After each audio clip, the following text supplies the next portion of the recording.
those carbon concentrations. But then going back to COP28, which was a huge number of people was there as well, but also negotiations took place. If you're interested, then I would really like to invite you to go to the UNFCCC website, where they explain COP28 in details. What I just took out are some messages that I thought, okay, they're a little bit different than earlier COPs. One of them that already on the first day, they all agreed that we're not delivering what we promised and agreed to do. Meaning that we are slowing our carbon dioxide emissions much slower than we were anticipating and were hoping for. And I think that's, of course, a bad message. And then you start the negotiations there, and what comes out? Maybe some hopeful messages as well, and they are here. The first one, that's about a loss and damage fund. This is going to be a quite big fund, and that fund is especially of interest for countries that suffer actually the impact of climate change and are looking for adaptation measures to compensate those changes. This is still in and at the level of negotiations. I also know from the Dutch government, because they also pledged to put a large sum of money in this fund, but they are still looking where to get this funding from. And I can imagine that also other countries are working on that. So this fund will develop in the coming years, but I do think it could make a big difference in a number of countries. Then another important one, which is a little bit different from all the pledges related to emissions, that was related actually to the health declaration. That was the first time in the COP that they were also putting so much emphasis on health. And I will show you some slides as well, but it was also mentioned in one of the earlier sessions that health is becoming also under stress because of climate change. Partly that's related to water and our water resources, partly also to the way how we deal with our sanitation, but also the heat is playing a very big role in what's happening there and how that is impacting people. Then another important one that was done was, I think also important, is about food security. Food security, of course, is on the table for a longer time, more not that often at the climate change conference. So it's nice to see that also a topic as food is now becoming under the interest of climate change, and that parties are getting concerned about how they can assure that there is food security globally. And then the last one that I would like to mention is the global cooling pledge that was done. Again, something new. This is related actually to the fact that in almost all cases you need water. You need water, or cooling is going to use energy to cool down. And I know, for example, that a country like India refused actually to sign this last statement. And the reason for them to do that is that they thought, you know, we have a big problem because all our hospitals are depending on cooling. If we sign this, and our hospitals are run by fossil fuels still, or at least the cooling part, if we sign this, we probably either have to shut down our hospitals, or we have to do such a big investment actually in changing the cooling system of our hospitals that we can't do this. So it's something that I would like to identify as a topic that I think is emerging. Parties and countries are getting more concerned about the heating up in cities mainly. And I think that's also maybe something to keep in the back of your mind when you're working in the water sector, because it has such a big impact on the water sector. Last thing I would like to mention here is about the mitigation side. I don't know what's happening here in Tanzania because I forgot to look that up.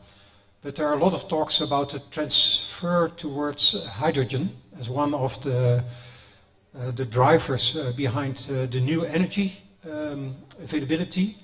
In some cases there are also new deals that are being made where hydrogen is exported from certain countries to others. But also in hydrogen you need water. So what is the impact on water supply? Will it compete with other purposes of water? And in almost all things that are related to energy, you talk about hydropower, but even if you talk about fossil fuels like oil, in almost all cases you will also pump up water. You have to deal with water, you have to clean water. So water is actually sometimes overlooked in the negotiations about mitigation on climate change. And I do think it deserves a much higher place on the priority list to work on that. Now maybe some of these slides are known to you, so I will pass through them quite fast, and also I think you can find them back in the latest IPCC reports. This is coming from the 6th assessment report here. In the circle, that is the part that is closest by to what you have here in Tanzania. What you see here, and I think you will appreciate the red color globally, temperature is rising. These, by the way, are not projections. These are measurements. So this is what's been observed, actually, over the past decade or so. And you see, actually, that this climate change is continuing almost everywhere. Also, and you see that in this slide even a little bit better, that in some parts of the world, you don't know exactly what's happening. So meaning the number of observations are not enough to make a consistent trend. And there you also see that that's the case for Tanzania. So it's difficult to say in which direction things are developing at the moment.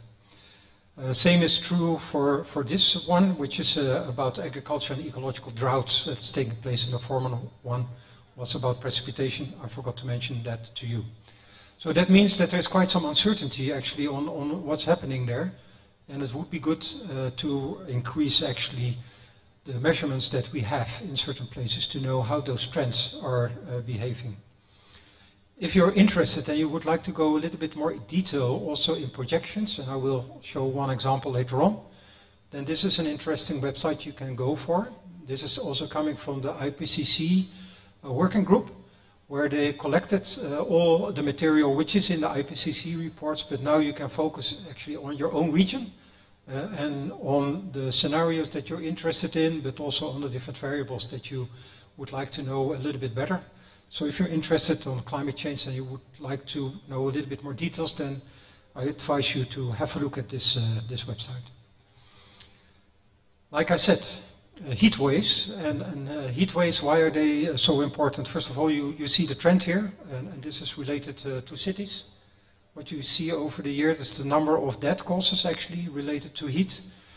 I don't know if you are talking with people working in the health sector, you may know. But in a lot of cases, what's important for your own health is actually the temperature early in the morning. So 5, 6 o'clock before the sun comes up. That temperature should be below 29 degrees. If that temperature is above 29 degrees, that means that you're losing energy.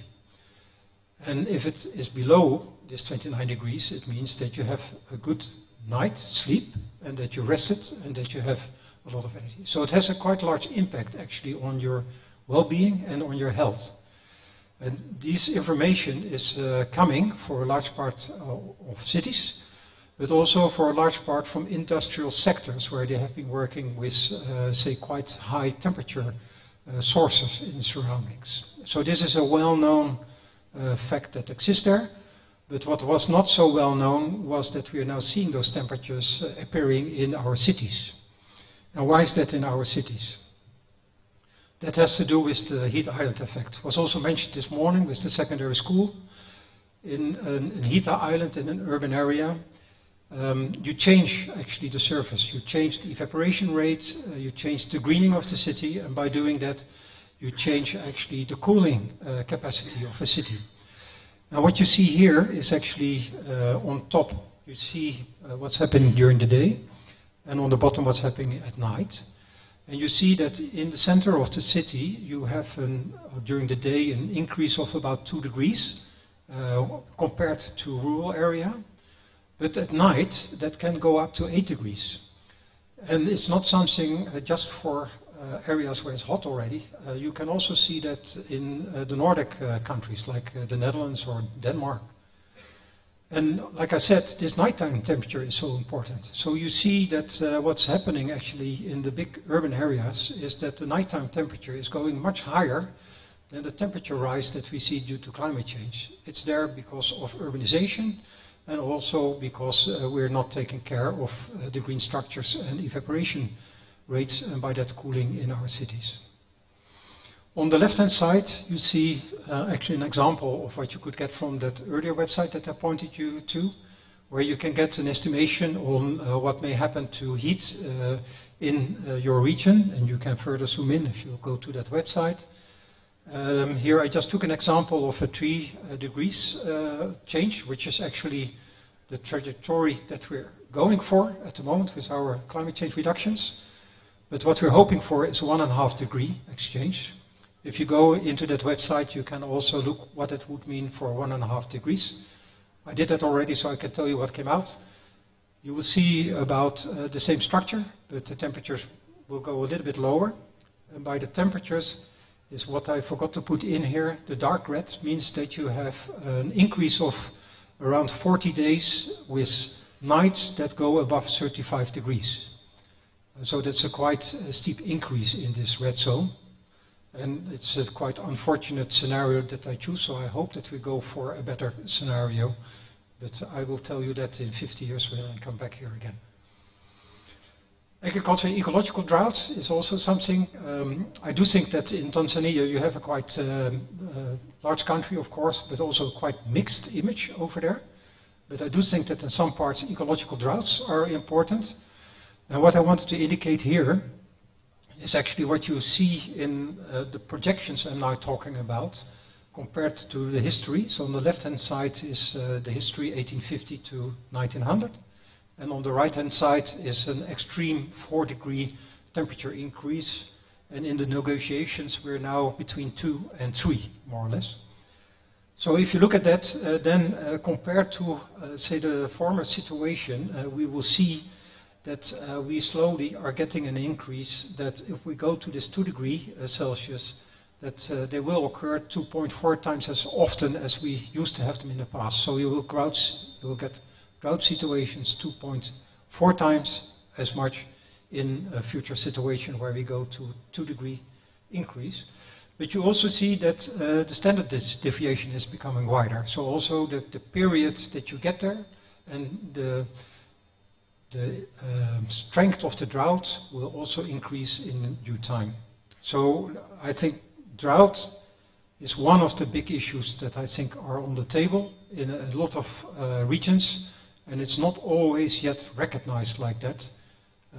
For me, I had 2 examples related to urban areas. One you probably know very well is Cape Town. It's of course very close to here, where there were also a number of drought situations taking place. But another one was, I was called last year to come to Uruguay, which is in the southern part of Latin America. It's a quite wet country.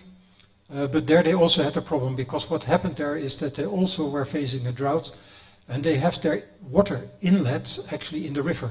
So they're taking water from the river. But because of the drought, the discharge of the river lowered, and because of sea level increase, the salt water intrusion was much farther, and it was going beyond the inlet point that they normally used for drinking water.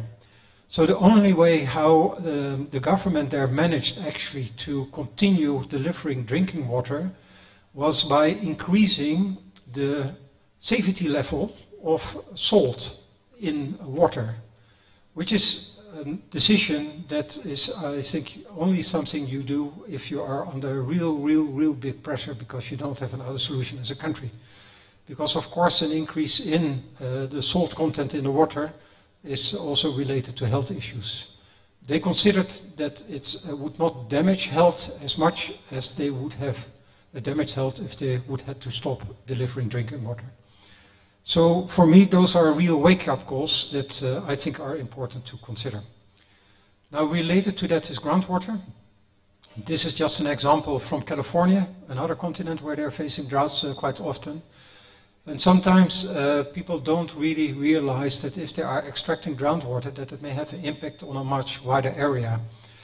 This is the groundwater plot coming actually from California, where they also did not realize how fast it was going. They were counting on the fact that it would recharge actually in the years, but as you can see from the graph over here, that for the last couple of years that's not happening. In this graph, they actually added also the surface water storage as well as soil moisture storage. So they added all the different water sources together, and then they came up to this resulting peak over here. So getting a good grip on your groundwater resources and how big your groundwater resources are to be used is, I think, a very important part to know if you want to manage your water resources. And especially because groundwater can play such a big role during a drought period. So it can play a very big role if you want to overcome a drought period.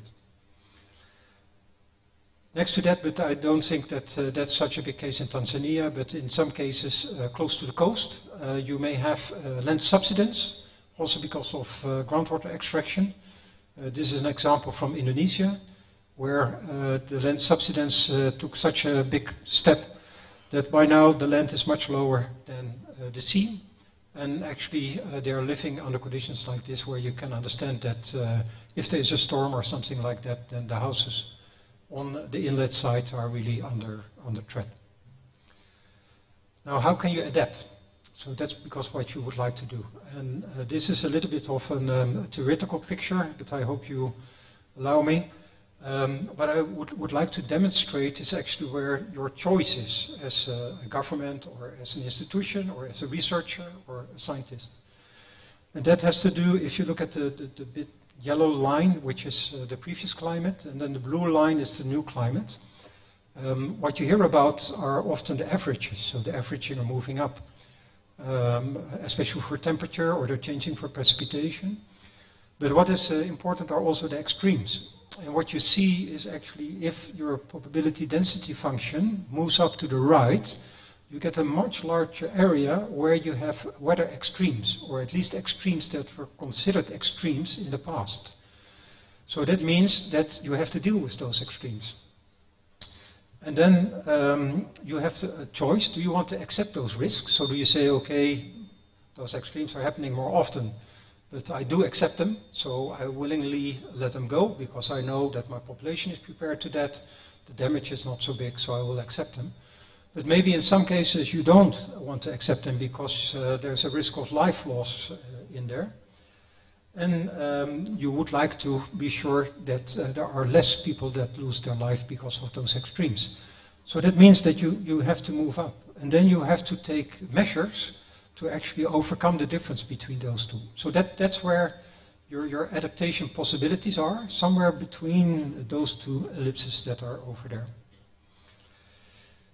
Now, that was a little bit about climate change, but then also on the water sector.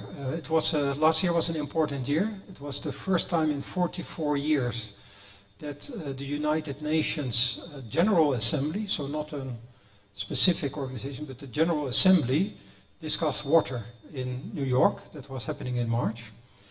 And in this water conference, they made a water action agenda. And if you're interested in that, I also advise you, please have a look at the website from UNDESA and UN Water, where you can have a look what is in this water agenda. There are 800 and a bit more pledges over there, and it's interesting to see what's happening there. Maybe there are also things that may interest you to see if you can collaborate or work on such items that are there. So if you are sorry, that's going one too fast. If you are within the water sector and working at SDG 6, so it's the water SDG, you probably know this slide as well. This is also the report that came out last year from UN Water, where they look at, say, the different objectives that are there. I will not go into detail there because, again, I do think have a look at the UN water synthesis report, and you can find them with, I think, a lot of nice explanations in there.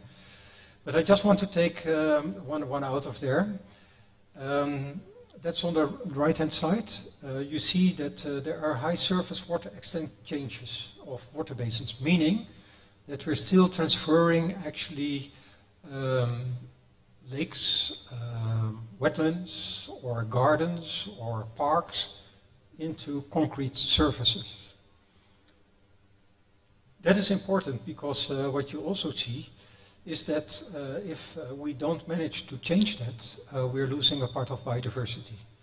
And I think we recognize by now that biodiversity is an important part also to produce the food that we need. And you see that in the lakes by fish and others. But also in other parts, the biodiversity side is a very important one. So please have a look. In some cases we're going in the right direction, but in none of the cases we're achieving the goals that we would like to have. And that was one of the reasons why there was a big appeal actually to actually accelerate those different resolutions. And this was the statement that came out in August last year by the Secretary General. And I think what it's indicating there is that for a system-wide water and sanitation strategy, we need to step up our finance, technology transfer and capacity building. And I think that's something where I expect that in the coming years there will some developments coming out of there. Maybe also opportunities and possibilities for you. What was also mentioned in there is the accelerator framework. And again, in this accelerator framework, there were 5 items identified: financing, data and information, capacity development, governance and innovations. If you want to push the water sector, you need to push all 5 of those. It doesn't work if you only work on capacity development. It will not work if you only work on finance. You really have to push all 5 of them. And just a couple of examples on about a little bit technical developments that are taking place. If you are interested especially in water resources availability, you know as being a water expert yourself that the agricultural sector uses most of the water. So if you want to know how much water is available in a certain region or basin, you are most likely very much interested how much water is being used by the agricultural sector. Now, we have been working together with FAO, and this year the WAPOR program was released, where they cover globally actually this data, and the data are showing biomass growth, but also actual water use. The nice thing about this one is, if you compare it to what I showed you in the IPCC reports, this one, especially for Africa, goes to a very high resolution. So you're talking about a resolution of 100 meters. So interesting for a farmer, actually, to see what's happening in their plot. So I think that those developments may also open new opportunities. Then another one that I wanted to point out, and here you have actually 2 situations for urban areas, and that's, I don't want to go into detail because this morning I think there was a quite nice workshop actually on some of those issues here. But what I would like to indicate is that design is so important. So it's about combining spatial planning together with design, but also together with engineering, to come to those solutions, because it's becoming more and more important how you do that in a certain region, in a certain area. And in most countries, the urban areas are the ones that are changing super fast. The peri-urbans are growing, new cities are being built. And there I think there's a lot of energy, but also a lot of possibilities actually to do the design in the right way, so you can foresee and forecome certain problems that we're facing now in some of the older cities that we're living in. Another thing that I wanted to point out is the development actually of what is sometimes called the recycling of wastewater or waste in different ways. So it's about circularity that's in there. Again, this is just one example. It has to do also with how you can treat water, but how you can also use the different resources that are coming out of there. And you can see, and that's also why I wanted to put this example on there, it's not only about SDG 6, but you see that by doing this you can also influence food production, you can influence the climate action agenda, but also how and where cities are being built. Again, this has a lot to do with design and spatial planning, because facilities like this can't be too far away, otherwise it will be impossible. So you have to think ahead on what you would like to do, your policies to enable yourself and put yourself in a position that you can in time implement those developments. Then just a small part is the Global Accelerator Framework. Very often if I talk with somebody, and I hope that that message also passes through, and I say, okay, how can we help? How can we improve the research that we're doing? How can we improve the data that we have? How can we improve the governance that we have? Then people will say, okay, we need funding. Of course, that's important, but then I think, okay, funding, that's something we should work on and we should do that. But now I wanted to know, how can we accelerate this? How can we accelerate the funding? How can we accelerate our innovations? How can we accelerate our capacity development? So how can we really speed up to make this big step that we need? We organized a sort of a virtual marathon around the world. Also some partners, I'm not sure if somebody from Tanzania participated in that, but I know people from Africa participated, in Asia. We just went by time zone around the globe to collect all sorts of ideas, and I just want to share the outcome of that very briefly. On those 5 accelerators, on the governance side, what was there, that was the exploration and understanding of the limitations and unintended consequences. And that is because governments are very often bound to risk-averse strategies. And that's easy to understand why that is. But I do think that we have to think together how we can collaborate also with governments to create possibilities to try things out, because if we don't do that, we will never be able to speed up. And just as one example, I think creating a living lab, for example, in a city where you try out new ways how to deal with that, could really actually help to speed up certain developments. Now on the financing side, there's a big discussion about centralized and decentralized funding. I do think that the centralized funding is going in the right direction. I think there are opportunities coming there, for example, from the World Bank or the African Development Bank. But in Africa especially, but also in other rural areas, I do think that you need another way of funding, because you're often talking about relatively small loans, and that if you want to do those loans, an official bank will not be so interested. But maybe we need to look for other operators that can do that. And maybe telecom companies can be interested to do that. They're already playing a different role in Africa than they do in Europe or in the US. And maybe this is also a role where they can make a difference. Data and information, I think an important part is there to have transparency, so to increase the trust that people have in the data. I think that's an important part if you want to make certain decisions. And in innovations, there you run into the same risk-averse strategies. So how can you, say, speed up innovations so that they are applied, but are also scaled out and they're used in different areas? How can you do that? And I think that's also something we should work out together. And the last one is capacity development, where we think that interdisciplinary approaches are very important. But we also think that collaborating between different levels is important. So not only the academic level, but also all the other levels in between that you need to address the issues that are important to be there. And I think as a water sector, we should reach out to other sectors. I think we should reach out to our colleagues that are working on agricultural issues, to colleagues that are working in the health sector and in the energy sector to understand their problems, but also to think together with them about different solutions that we may have, and maybe some ideas that they may have that could be beneficial for us. Then I think that the challenges, I have the same 5 topics here. So for innovations, I think what we're really looking at are sustainable, energy efficient and decentralized systems. I think in the sanitation sector, that's what we're looking at. I think the big systems are there, but I do think that the smaller systems, that's still a challenge there. How can we make them financially also possible in certain areas? How can we also scale up? So how can we make them flexible? So in the case that the city is growing, how can we enlarge the capacity of a water treatment plant?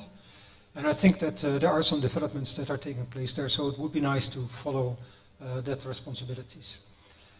And I think the governance side in the water sector, I think that if you look at the water operators, but also water treatment plants, that they used to have a primary, assignment to make sure that there is water available, but now they are also getting responsibility for the water resources. They are getting a responsibility not only for the big urban areas, but also for the peri-urban areas that are taking place. So there are some changes that are taking place, and I see this happening in different countries on the governance side and the responsibilities that you have as a water sector or water operator. And I think the finance side, it was also discussed this morning about bankable projects, but also about accountability, and the operation and maintenance cost was also mentioned there. So I think incorporating operation and maintenance already in the design phase and also in the financing of the infrastructure, together with the cost, is I think an important step that we need to make together. And then data and information. I think it's about design criteria and management decisions. So how can you better inform the management about what's going on? How can the management decide and make decisions what they can do? Also in view that there are some changes still going to happen, just to mention climate change is one of them. And the last one was capacity development, and there I think it would be very nice, besides this interdisciplinarity approach, to also collaborate actually with other entities. So also with NGOs and with government organizations, but also with the academic organizations and schools. So just one example, and again I will not go into detail. This is a global water education network that was launched last August in Stockholm. That is a UNESCO initiative, and it's open for partners. So if you're interested to participate and collaborate in such an effort, then there's the email address where you can contact one of my colleagues to know more about this. Another one, I think, and these are some examples specific for Tanzania. I think that first Water Education Network, I'm quite happy in also signing the agreement, was the Water Institute. We do collaborate with other partners in Tanzania already, and like I said, this Water and Development Partnership Program is maybe also one of the ways to get financing. We're working on actually possibilities also like sand rivers, but also on the governance of water plants that are being used here, but also landscape restoration and rainwater harvesting, water treatment and water accounting. So I think there's a quite large number of possibilities for collaboration with you, both on the research side, but also in trying out and doing pilots, but also maybe going one step further than a pilot and implementing certain measures over here. That was my last slide. So thank you also for the invitation here, and look forward to the discussion.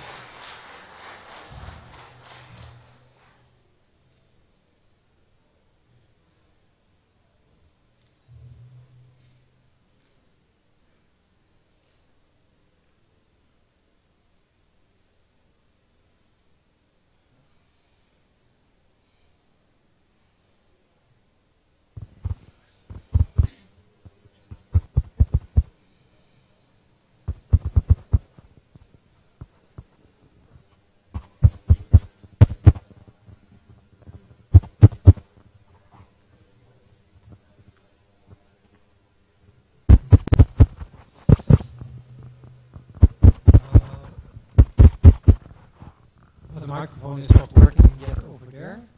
I'm not sure if there's time for questions, but maybe if you have them,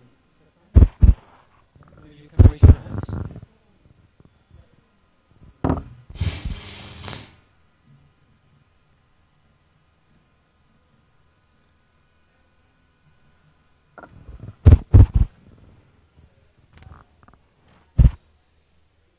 And you can ask a question in Swahili, but I will not understand it, so I'm counting on to read it and translate it.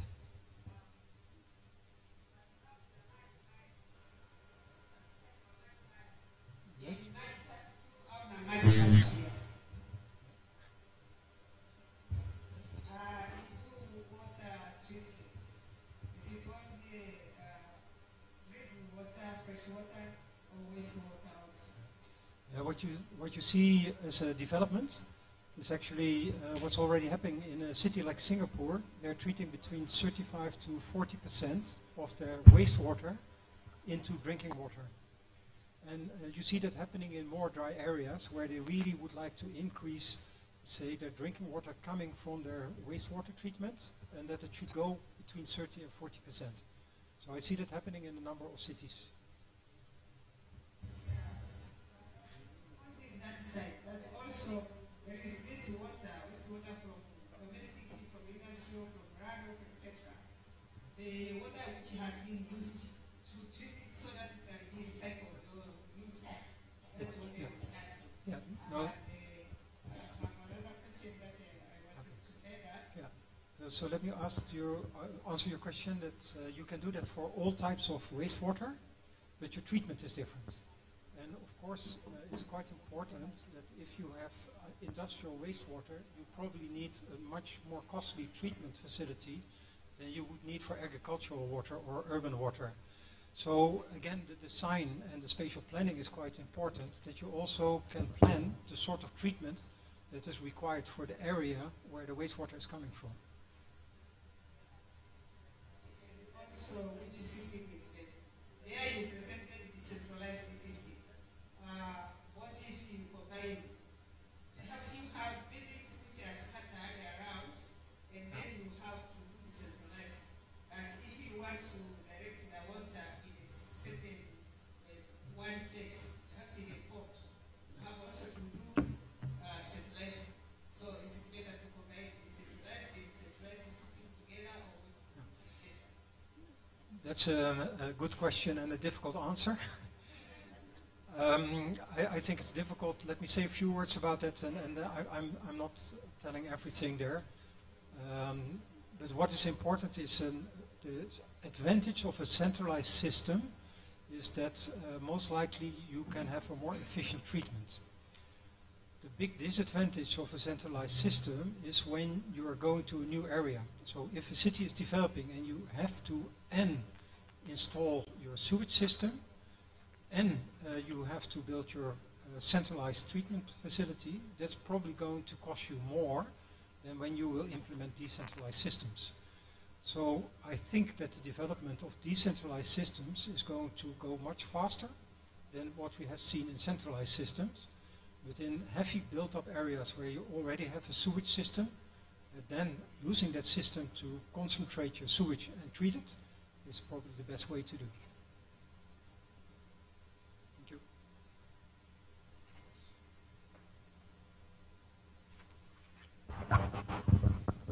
Any other question?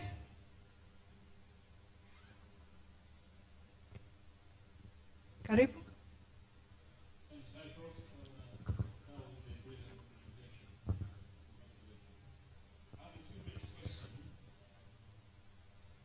So, if you were to position yourself, special place like hopefully the university, go against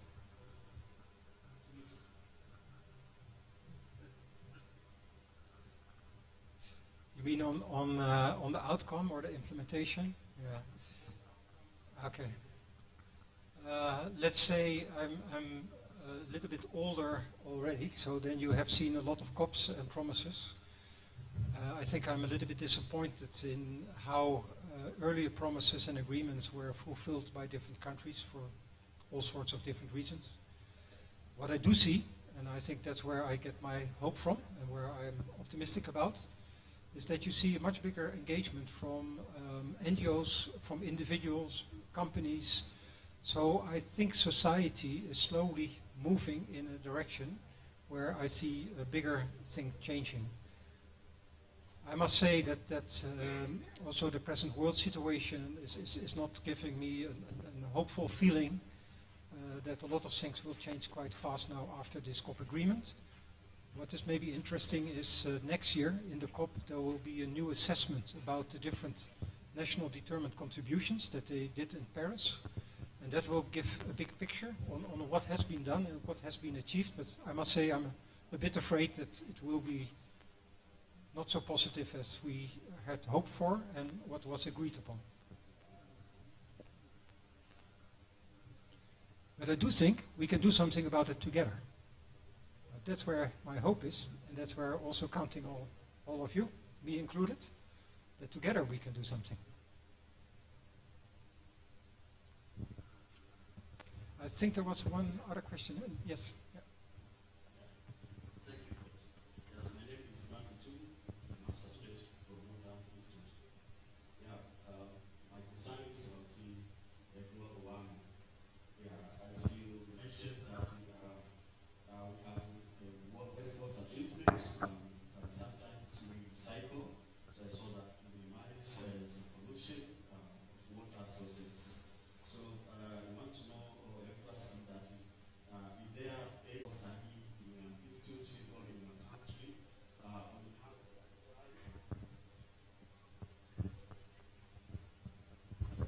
on how we can try, let's say, to recycle a carbon dioxide so that to minimize the issue of global warming. Thank you. Yeah, one of the treatment facilities that you saw in this big picture is to do with algae growth. And you can't do that everywhere, but you can do that in the areas where it's warmer, like here in Tanzania, because there the algae growth will go quite fast. We have to develop, together with Wageningen University, new ways on algae growth that capture not only nitrogen and phosphate, but also heavy metals and other contaminants that are there. And we're quite convinced that that will be one of the future developments that are interesting. So we hope that we can also start implementing this quite soon. So I hope to be able to tell you the outcomes of that. One of the reasons why it's so interesting, because of this use of algae, you will use much less energy in your water treatment facility.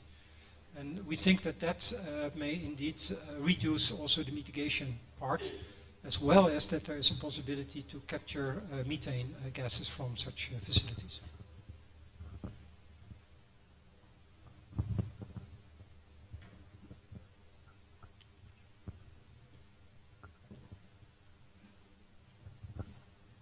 Hi. So, just like other previous speakers, thank you very much for that very nice presentation, and definitely it was very enlightening, especially at this time where we are trying to see how we accelerate the achievement of SDG. And these 5 SDG accelerator framework, absolutely amazing.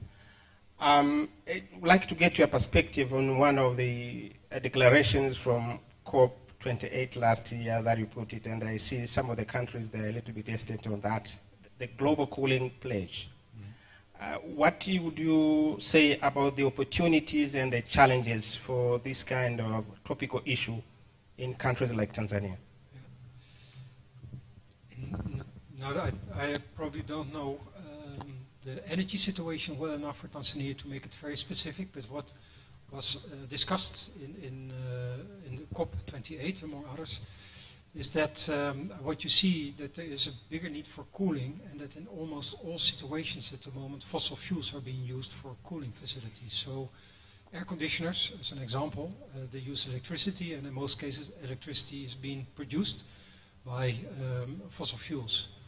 So the pledge over there was that countries would take into account that they would probably want to increase the cooling facilities that they have in their country because of rising temperatures. So for the next 5 to 20 or maybe more years, the temperature will slowly increase further, so that they will not use fossil fuels to generate cooling facilities, but that they would start using other possibilities.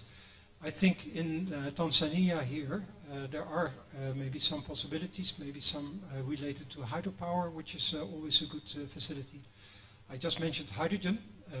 I know it's using water, but it can be another, say, way to energize actually your electricity system.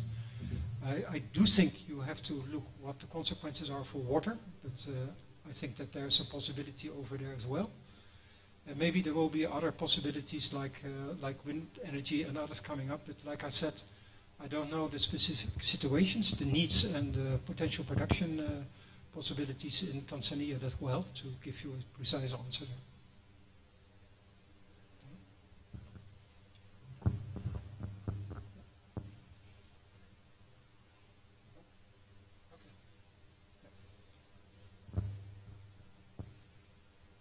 Are there any other questions?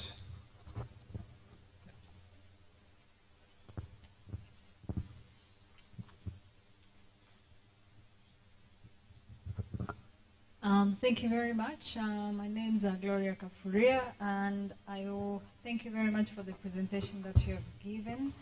I wanted to learn a little bit on the design challenges in urban areas that you had indicated there, and what would be your recommendations for the countries that are upcoming and they are really growing super fast, like Tanzania, particularly in cities like Dar es Salaam.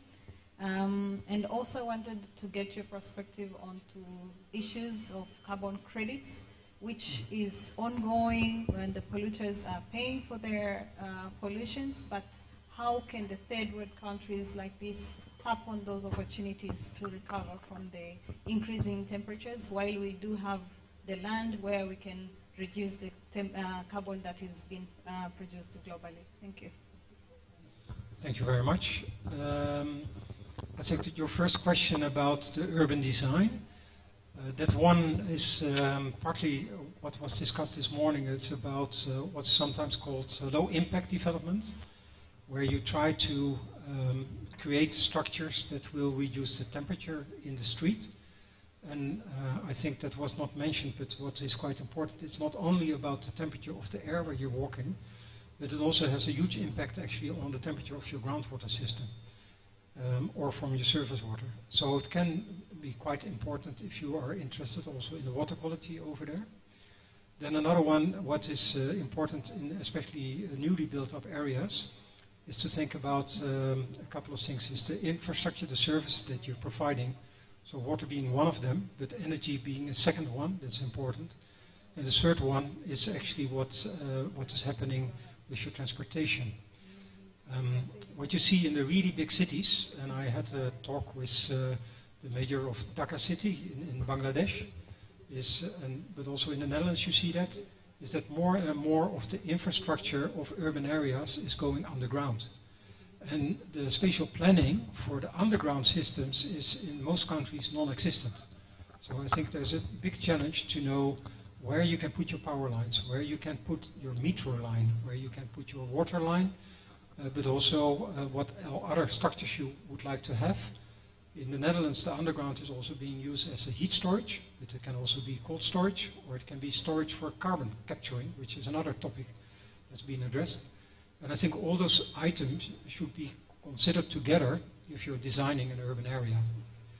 And I think that's the challenge that you're faced. And I think sometimes getting more people on board with different disciplines, you can create a wider perspective on the developments and possibilities. And I think that could be a quite interesting way to follow here. And then on your second question, which was related, maybe a little bit, I think you are referring to the red, agreements that are in the COP agreements.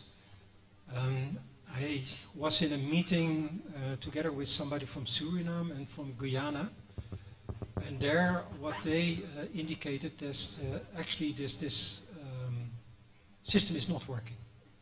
It was supposed to work, but the end result is not actually delivering what it was expected to do. I can say a few words about what happened over there, and maybe you can fill it in for Tanzania. But what happened over there is there was a funder that provided funding actually to restore forest and to maintain forest. And as you know, within the RED Plus program, it's very much also related to social activities for in the area that's captured for forest. So it's about livelihood as well as protecting the forest and capturing CO2. But what happened in that case is actually that most of the funding that was there was being used by organizing actually the institutions that had to monitor the system, that had to check and control the system. So there was not a lot of money left actually for the actual implementation of improving the livelihood situation, for which it was at least partly meant. So I know also from some other projects that went much better than that, but I think it's a little bit of a mixed sound from projects like these. Thank you so much, Professor. And in case if you have any other question, just note it down. We are going to have a panel discussion. You can ask after the panel discussion. So I hereby welcome the moderator for the panel discussion, and this is none rather than Dr. Jasper Katomero from UDOM. And as I call him to occupy his seat on the stage over there, let me edify a bit about him. He's an experienced researcher and consultant on governance and accountability based in Tanzania. His research and consultants work is focused on politics of resources governance from perspectives of citizens and communities and governments, and how this has an impact on sustainability and accountability. He has over 10 years of experience in engaging with the CSOs, the government and international organization. He works as his work has been funded by the Netherlands Organization for Science Research, Science for Global Development, Hewlett Foundation Governance and Local Development Institute, University of California, and so many other universities. Ladies and gentlemen, join me in giving him a warm round of applause. And among other things, he'll also introduce the panelists for this session. Daktari, karibu sana.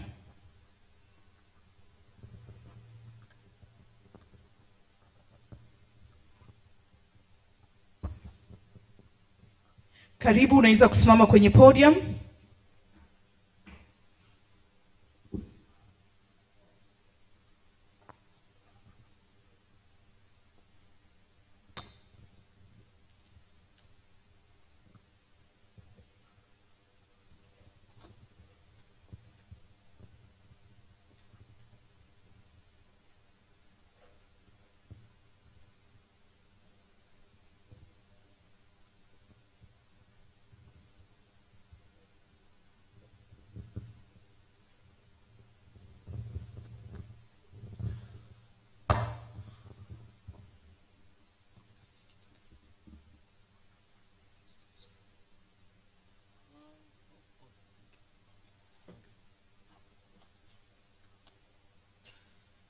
Hello, everyone.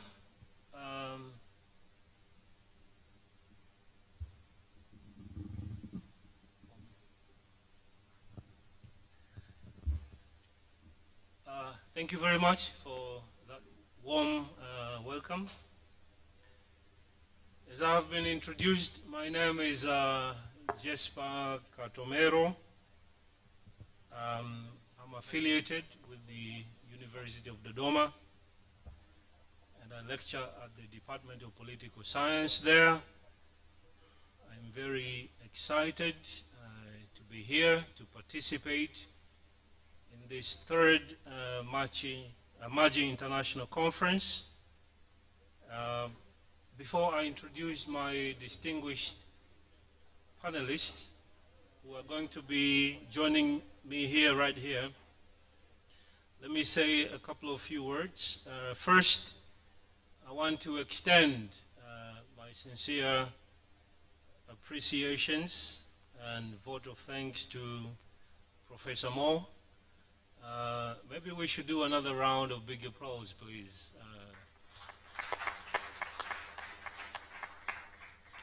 That was a great presentation, setting the tone for our next discussion.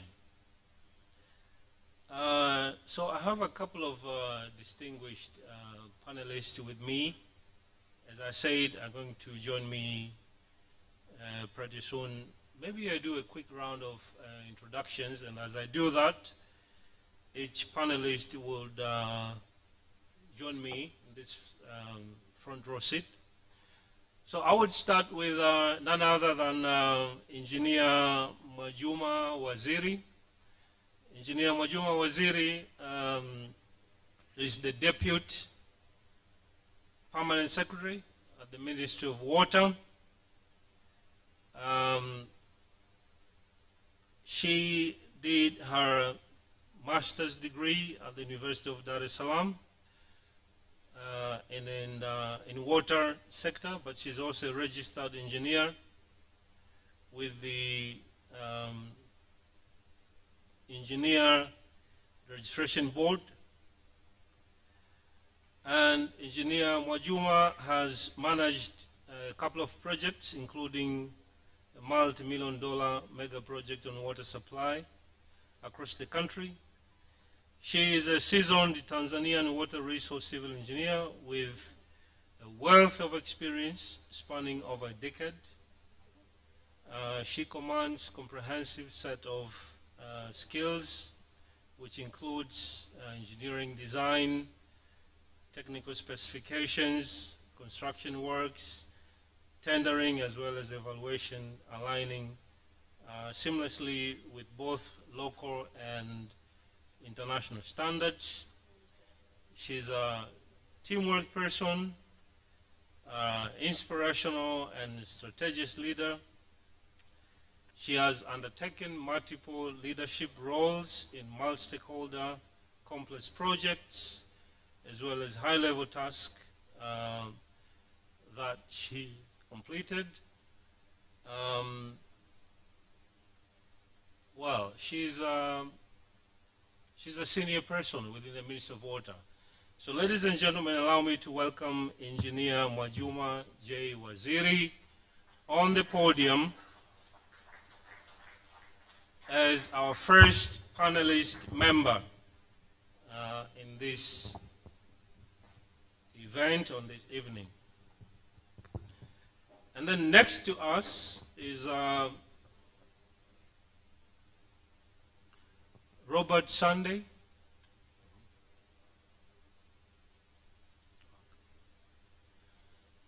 Robert Sunday is an assistant director of the Ministry of Water.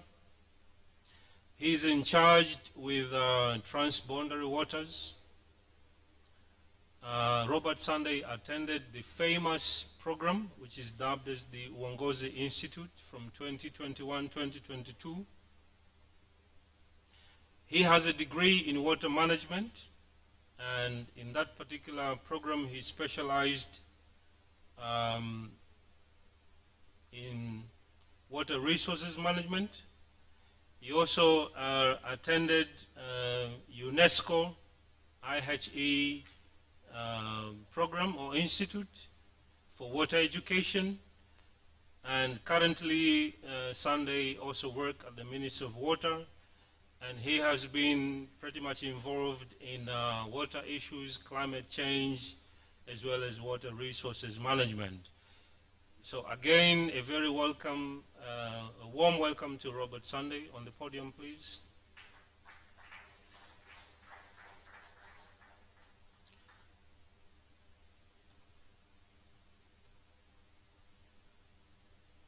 Then we have Engineer Dr. Dixon Gideon. Gideon is a lecturer at the Water Institute. He is a consulting engineer with about 15 years experience in that particular field.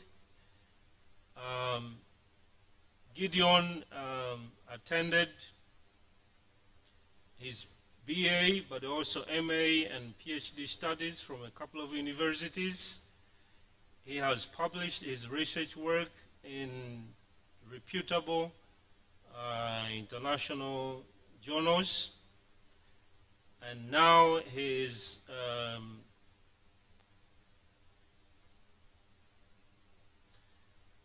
now an editor, but also a reviewer in a couple of these international journals, including the Utilities Policy, which is dubbed as JUIP, but also the Journal of Cleaner Production, JCLP, as well as Water Resources Management.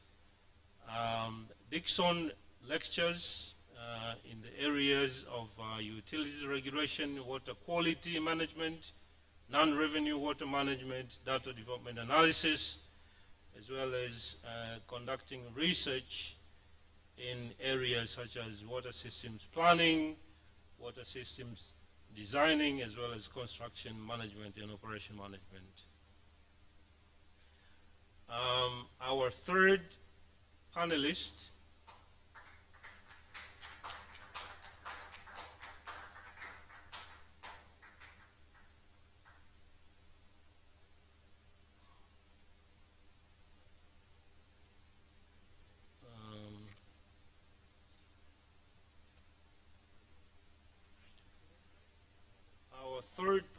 is Amos Mtweve. Amos Mtweve works with the Rural Water Supply Agents, RUWASA. Amos is an engineer as well, and his main areas of specialty includes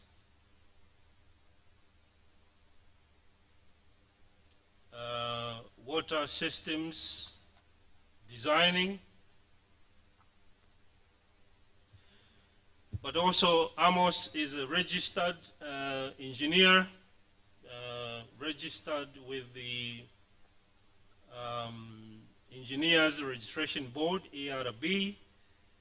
He has an enormous experience spanning over 15 years. He has been in the field, and he knows, what it takes when it comes to rural water supply, but also rural water supply projects. So I'm really looking forward to hear from him as far as rural water supply projects are concerned. Not sure if I skipped anyone else. We have 4 panelist members. Where's Amos? Amos, can you please join us on the podium, please?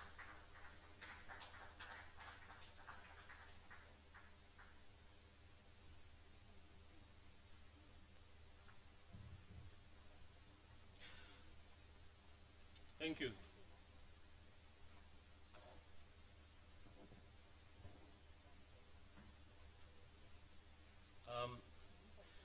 So ladies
and even right now. And we have great resource right here drawn from the Ministry of Water. I can see Engineer Mwajuma right next to me.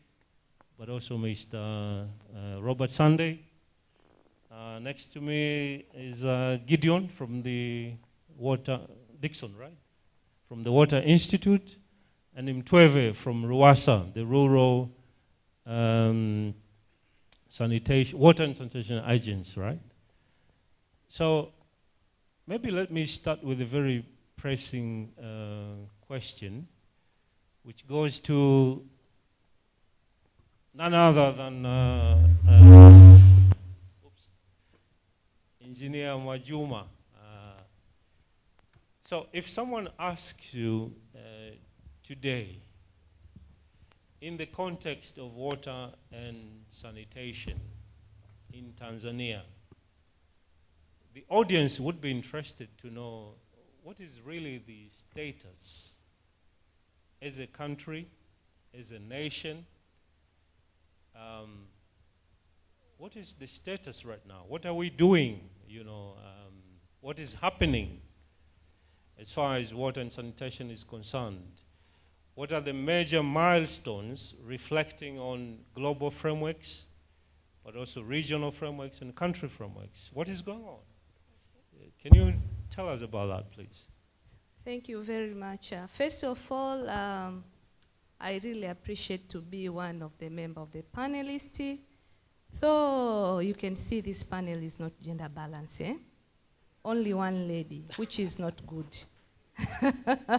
So next time I think you have to add more ladies, eh?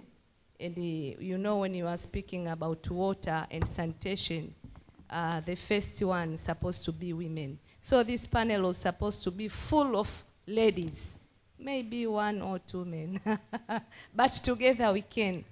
By going back to the question, you asked about the status when we were speaking about water and sanitation in the country, in Tanzania.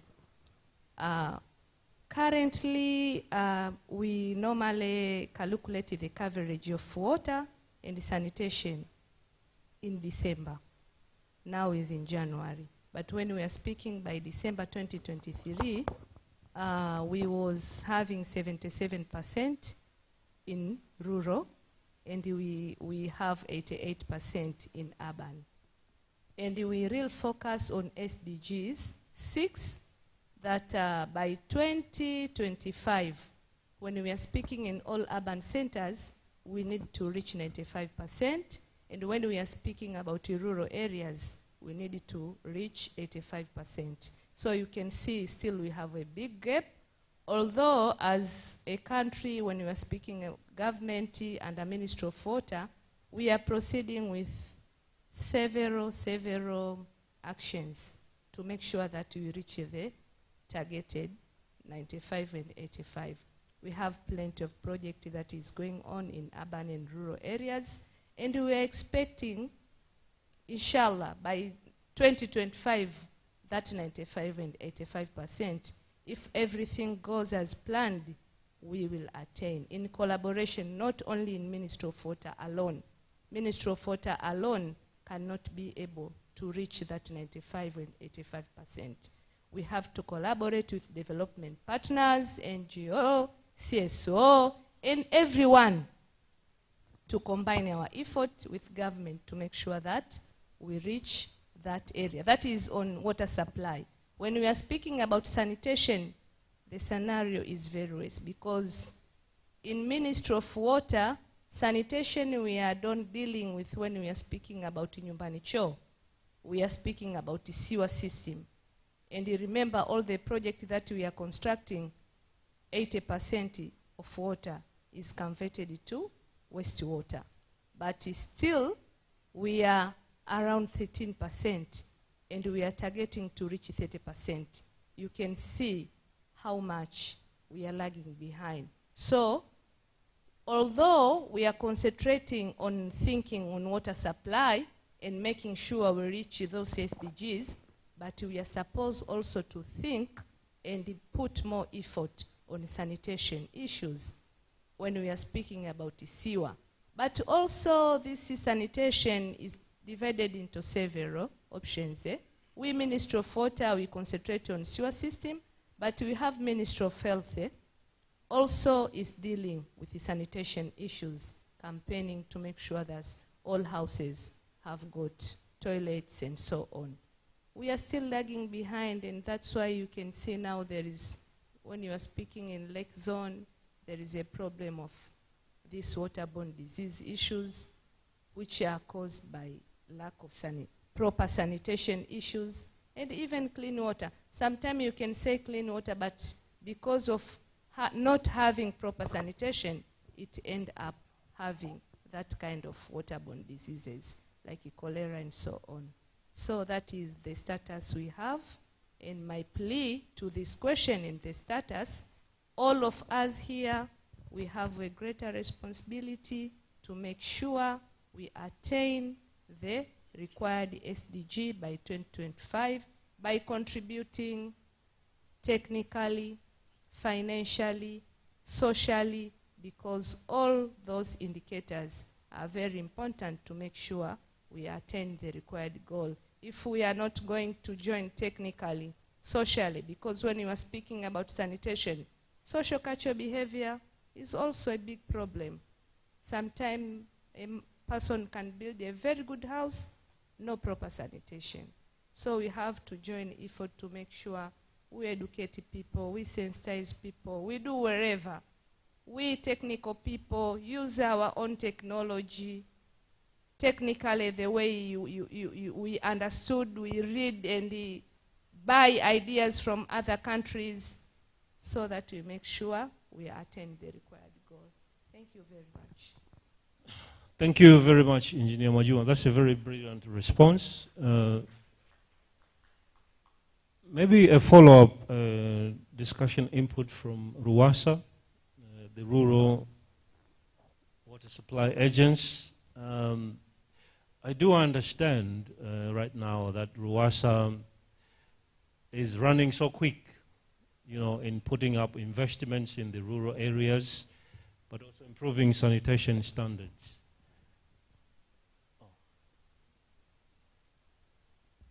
Okay, so you have a mic. That's brilliant. What is your take on a very authoritative statement from the Ministry of Water? What are you doing in regard to sanitation interventions as far as the RUWASA is concerned? Okay, thank you. First, also, I'm very happy to be here as a member of plenary.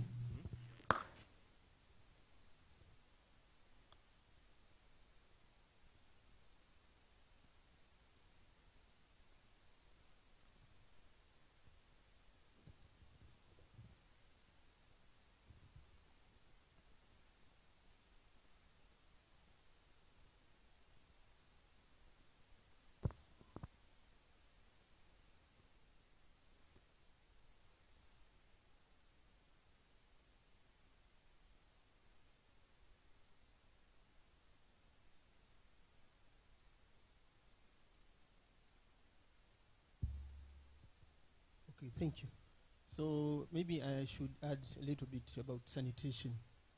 RUWASA, as we know, is a government agency which is responsible for water supply and sanitation services. So we have both of them, and it was established in July 2019. So we have just about 4.5 years since it was established. Now, what I can say in the rural areas, we have been putting so much emphasis in water supply rather than sanitation. So, as we have heard, the coverage that was being spoken about, seaward sanitation of 13%, actually that is in urban. In the rural areas, we have been having concentrating only in water supply projects, and sanitation was just emphasis at just hygiene or education, hand washing education. But there was no emphasis on the construction of infrastructure in sanitation, because in those years before we put heavy investment in water supply, we had water projects which were just point sources, like you have a hand pump, and also sanitation facility were pit latrines. So we didn't have very much to do with centralized systems of sanitation. So now we are having a problem now because we have built a lot of water projects now. As we have heard that the coverage is now at 77%. And we know now that even at the rural areas now, the people, they are changing. Even there's a lot of development. Now we have started having improved toilets, even flush toilets at the rural areas. So we're now having a very big problem now because although we have a problem with the sanitation. Now what we are doing now at Ruwasa, we have started to, first, we know, and in the sanitation chain, because sanitation is shared between three ministries: Ministry of Education, Ministry of Water, and the Ministry of Health. Now we Ruwasa, we at the sanitation chain, we start with emptying, from emptying the containers, transportation, and then treatment, and disposal or reuse. Now, what we have started right now in the rural areas, we are trying now to find areas where we can build structures for disposing sanitation or sludge. So this is what we have said. We are in the planning stage so that we want in the rural areas first to acquire land that we can use to build sanitation infrastructure. And I think the most that we will start to, we have started some, for example in Kigoma, to use decentralized systems. But this is what we are, our plan now. We will use decentralized systems in the rural areas. But right now we can say in the rural areas sanitation is at its infancy. Thank you very much, Engineer Amos. That's a very interesting response. Maybe we go back to the Water Institute, the Knowledge Hub. And we have our distinguished panel member, Engineer Dixon. From a theoretical as well as a practical standpoint, what would be your response as far as sanitation, bearing in mind the increasing population? What do you have to say in regard to that?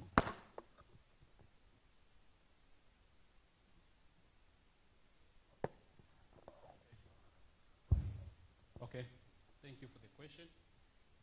First of all, before I respond to your question, I would like to congratulate Professor Edmore for a nice presentation that stimulates for action.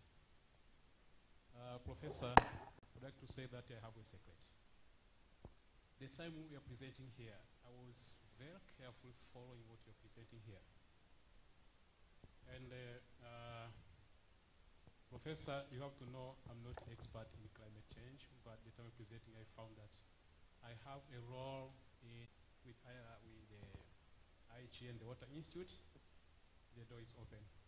We welcome collaboration with the Water Institute. So we have so many experts here expertising in climate change. So when I come back to your question, theoretical and practical response, bearing in mind the increased population. In Tanzania here, we have so many projects. We have so many ongoing projects in water supply, design of water supply system. And we only implement many projects in water supply system. And we have only fewer projects in wastewater system. So if the population increases here, I see the ministry is mainly concentrating on increasing water supply access, but they don't concentrate on the wastewater access. So the implementation of the project produce more water in the area, but how to treat that water is a little bit complicated in Tanzania. And we see that also has been happening in rural area. You know, the 2002 policy explains about hygiene in rural area. It does not explain about treatment of water in rural area. And we see the project that have been implemented in 10 years ago in rural area. And those areas are becoming more urban in these days. So it means this one calls for sanitation also in rural area. Implementation of sanitation project in rural area. But the urban itself does not satisfy the increasing demand. So now, through this meeting, through this conference, I think it emphasized for the Ministry of Water to think about increasing the implementation of sanitation projects, specifically in the treatment of wastewater. And the professor was talking here about the recycling of wastewater. I think we're still having a chance here in Tanzania because we have fewer projects. And then if we think about recycling, we are also improving the ground. We're also improving or mitigating the challenge of groundwater mitigation, because we also use groundwater for drinking water supply, and then recycling also can serve the purpose of groundwater depletion. We have seen we have some experience. For example, in China, the recycling water, they are blending groundwater and recycling water. They don't call wastewater. You know the term when we say it's wastewater is something that creates something in the mind, and then you are drinking wastewater. No, they have a specific term. They say recycling. Okay. So when we say this is recycling water, and then we'll have some mitigation in climate change. So the speech that Professor Edmore that have delivered here has given us as engineers also a role to play in that area, and the ministry at all to play in that area for mitigating this climate change. Okay, thank you. Great, thank you very much, Engineer Dixon. Maybe let me turn back to the people who are responsible with the Ministry of Water and the sector in general. If you were asked today, Engineer Majuma, but also Engineer Sunday, Robert, what are the most pressing issues or challenges in the water and sanitation sector in Tanzania right now? What would you be your response? Thank you very much. First of all, let me go back to Dr. Dixon's explanation regarding the recycling and so on. In my first response regarding the status, I said that we have now to think technically, well, financially, we have to think. When you are speaking about the recycling of water, wastewater, we have to change wastewater in order to increase our capacity. But we have to ask ourselves technically. When you look at those countries who are putting the first thing of recycling, first of all, they don't have other alternative of water. Probably they don't have enough water sources, fresh water, to supply to their people. They don't have option. For example, when you go to UAE, they don't have groundwater with good quality. They have only ocean, and they utilize that ocean via reverse osmosis and so on to make sure their people get water. It is okay, technology there, you can do it. But when we come to our country, we have to ask ourselves, did we exhaust our resources, our water resources that are available? Because we have plenty of water resources on the surface and on the ground before looking into oceans and even others. Did we exhaust all?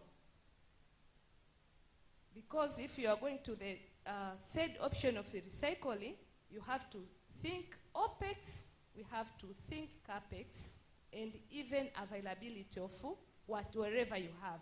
If I have groundwater available, I can drill and I can get water with good quality and is available as per my data, and is it necessary to go to use the ocean water with a high OPEX while this will be cheap?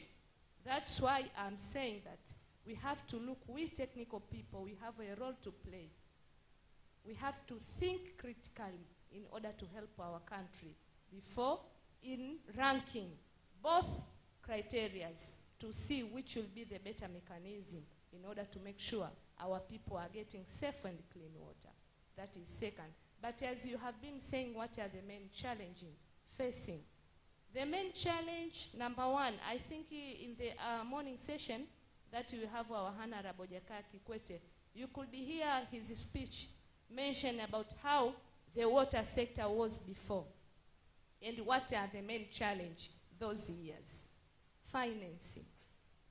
That is number one. Because even if we are speaking about climate change, if there is a problem, people are cutting trees, I cannot do anything without money. Financing is number one. If you don't have finance, even if I get water here, it is difficult to attain, to give people 400 meters. That's why we are still lagging behind. We have a gap. When we want to reach 95, still we have 88. We want to reach 85, still we are in 77. What are the main reasons hinder us to reach those years since you get independence? Financing are the main challenge. That's why we have to collaborate with wherever areas we have in order to make sure we get those financing, to make sure we utilize with our knowledge we have to make sure our people get clean water and those sanitation issues. But the second problem that are facing us, technology, I can say, is knowledge. So we are speaking, even in the morning session, during the independence, the Honorable say there was only 2 engineers, but now we are about 35,000. But still, when we, not only engineers, we have hydrologists, we have geologists, we all depend when we are speaking about water sector. What are the many problems? As I say, we have groundwater, we have surface water. If we want to get our people to get clean and safe water, the first thing, water resource should be there. Water resource, if I need groundwater, hydrologist should be there, and the geologist. If they don't have enough knowledge, it will be impossible to get those underground water available. And that's why you can see sometimes we drill borehole, we get it dry, we don't get enough water. Maybe not because water is not available there, but maybe because the knowledge we have is not much enough. So we have to invest much on the knowledge of making sure we could be able to tap wherever drop of water available in our country when we are speaking on groundwater. Second, we have the groundwater, the hydrologist and the geologist does his work properly. We have the water in place. Probably the quality of water is not good. Fluoride is there, maybe iron or what. The water quality person is coming there. What are the proper technology according to our environment could help us to make sure this water could be utilized without having any problem to our community? That is second. We are still lagging behind with this world. Technology is advanced, but our people still lacking those kind of knowledge. When you are speaking about surface water, the same. Now when you are speaking about climate change, probably on the groundwater you could not see it easy, but surface water is you can see there is a lot of problem. We need to get those people to have knowledge of making sure those surface water, climate change issues, and the main issue on the surface is to deal with the people, cultural behavior, because you can see rivers, maybe sometimes dry, the issue of siltation, if you build an intake and so on. There is a lot of technical problem that is happening because of other person beyond our technical capacities. So to me, I think those are the main key challenge which is supposed to be addressed fully, and if together we change our mind and everybody become responsible, we will reach and attain where we want to go. The problem is, what can I say, utayari. People to be able to make sure I want to do this for my country. That is the main problem. We like to do normal behavior, yani ile kikawaida tulivyozoea. We don't want to work hard, to fight much, to see those technology according to your profession. If you are speaking about most of our people, for example, if you are speaking about Iruasa, maybe the knowledge of transferring water from the source to where the method we are using, the software we are using, probably is outdated when you are speaking in the water sector. But who is ready to make sure I fight for myself, I get new knowledge, I go maybe to see outside how are they doing? That's still a problem. So the main challenge is financing and knowledge, to me, divided into those areas. And education, sensitization are the main challenge, because you could see our honorable, I'm referring the morning speech, though the government is trying to invest a lot of money. When you are speaking since independence, I could even mention a lot of projects which has been constructed in terms of loans or in terms of grants. But when you are speaking about sustainability, like he mentioned about dams, Mugumu, Mwisanga Dam, Ntomoko, if you go back, you could find maybe two, and maybe two, they are not functioning. And probably that project was constructed using a loan.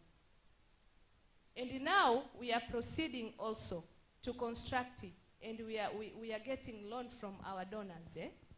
500 billion, for example, we are speaking about Tabora Igunga Nzega project. We have another project. Grant is minor, but I'm speaking about loans because the government is paying it. Probably that project is designed for 20 years to come. We was having a good example so that everyone can understand in this room is WSDP1 project. Financed under World Bank, I think in other, it was a basket fund project. Drilling those we call in rural 10 villages, vijiji kumi. When I was participating in going around those villages, you go to the village, you found those villages, probably there is a tank constructed there, since maybe during Mwalimu Nyerere time. I'm speaking about WSDP1. But the tank, now the snake is living there, no pipes. Even if it was a borehole, nothing. The project is totally not available. But remember, the effort done by our leader previously, maybe that project was constructed maybe for 10 or 20 years, and we are spotting we have a project, we solve a problem to a certain community. But it happened, the problem failed, the project fails, and you know what, at all the community started to be suffered again. Now WSDP1 come, we go to the same village, another effort, the government incurred loan, and we started also to construct the project again. But that project of WSDP1 probably was designed for 20 years. And when you were speaking WSDP1, it was 2005, 2006. Today we are 2024, about 15 years maybe. If you go back again to the same village, maybe probably now we are speaking the same problem. Maybe it's not functioning or there is a problem. So if we could proceed like that, will we going forward or will continue? We are speaking about 77 now. Probably after 10 years it will go back to 50. You see, if we are not going to change ourselves and consider the sustainability of that project. Previously, before in those independent, before WSDP1, we were saying because of Sarah, the community, they are not be involved. They thought the project belongs to the government. Now the community for WSDP1, the community involved well. And we established even the Water Use Association and so on. Great response on the sustainability question, Engineer so Mwajuma. Sustainability is an issue. Let me also give some time to my colleague to add. Yeah, that's the next point I wanted to ask him as well. So, Robert, you heard your colleague right there. What do you have to say on the same point? I do think that question has been exhausted. But if you would wish me to add some words on that, we'll do that. Is a point of organizational capacity, which has been clearly iterated. The organizational capacity in two aspects. One, the aspects of capable human resources. And those will manage all the controversies which have been mentioned, including the designing to the sustainability and operationalization of the project. But the second part of the organizational capacity is the point of financial capacity of those of the organization. So if I could add up on that, I would summarize it on that term. And since we are speaking in the context of the agenda of capacity building or capacity development of the Water Institute and the IHE Delft, so that fits very well. I think. Thank you very much on that response. Let me also put you on the spot, because I know Robert attended COP23 last year, COP28, in Dubai, right?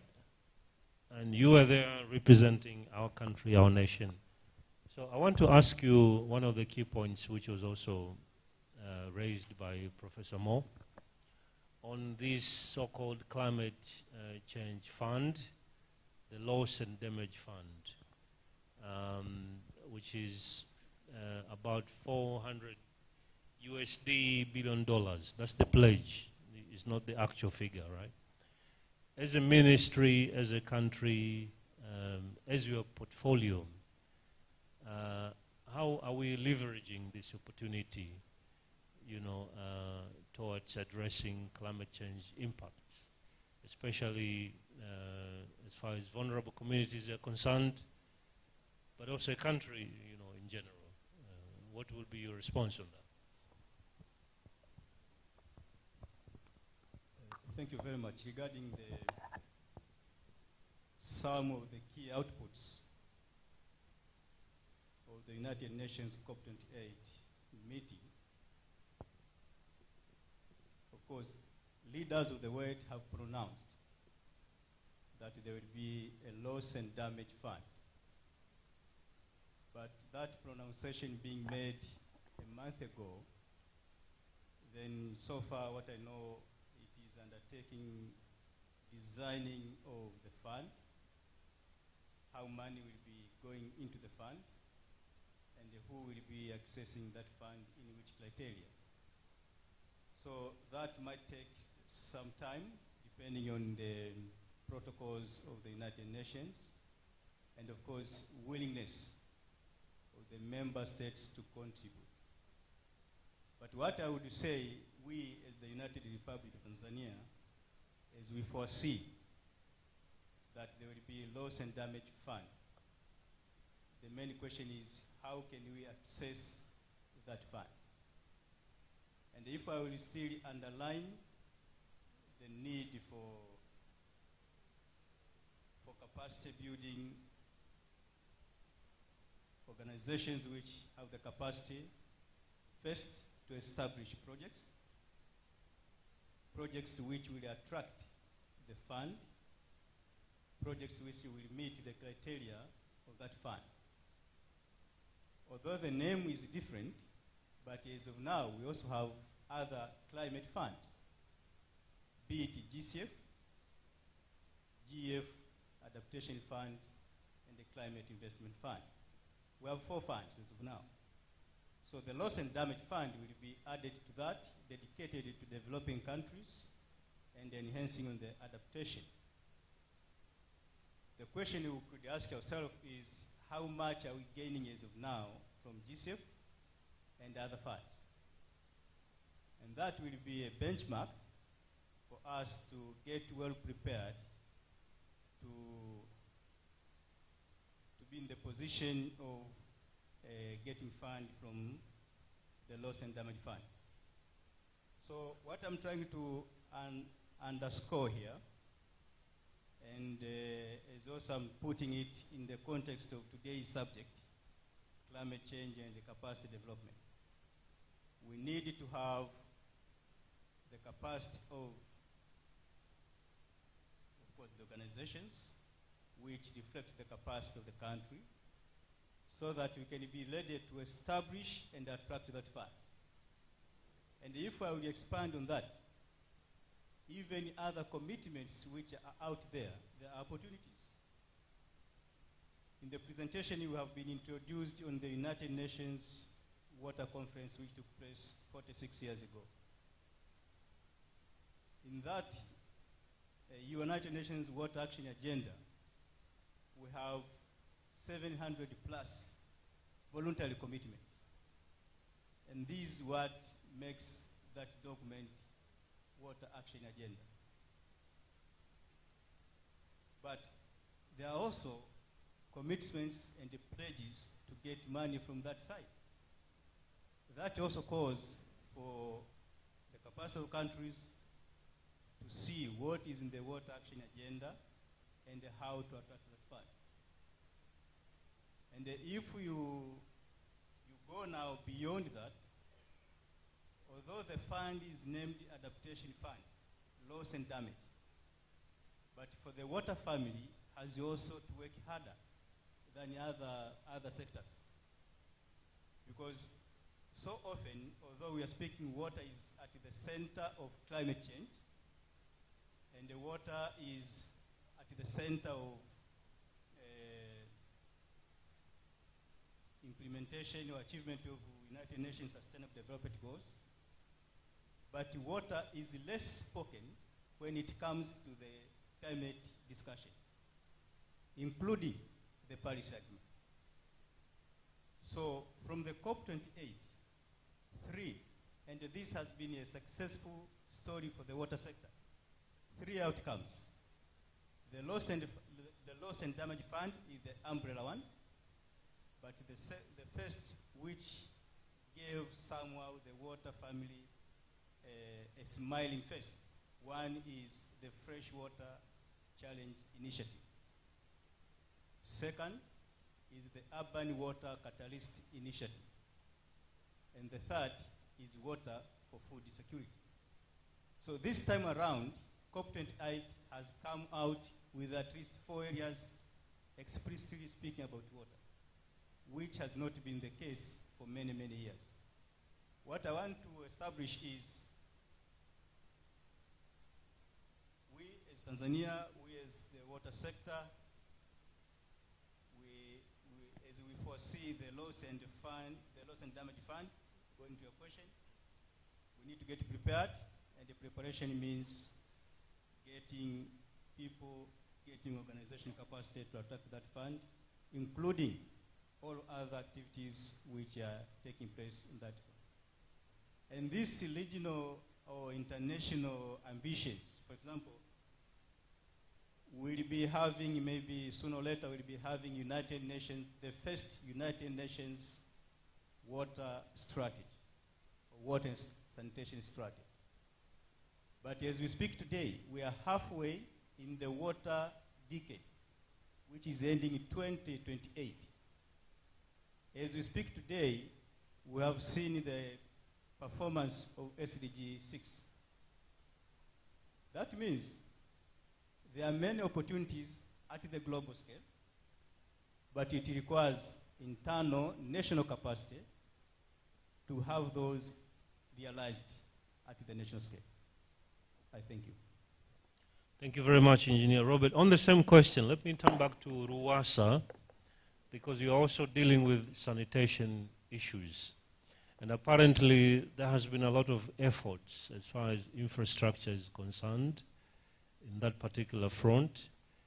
But as you may be well aware, especially in the rural areas, you do a lot of investment on the infrastructure part, but also consequently, you also have to consider the wastewater part, which means the sanitation area, broadly speaking.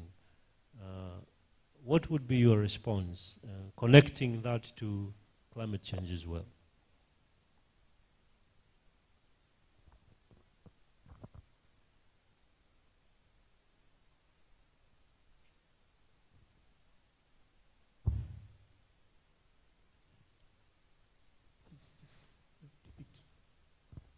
Okay, so I'm building up from Sunday's Robert response. As Ruwasa, you have been investing heavily on the infrastructure part in rural areas, on the water sector, right? So I want to understand how about the sanitation component? Because the investments in the water sector in the rural areas has some synergies as far as sanitation is concerned as well. So I want to hear from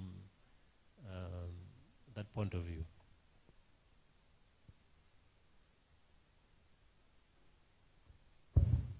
Thank you. As I have said that water sector in the rural area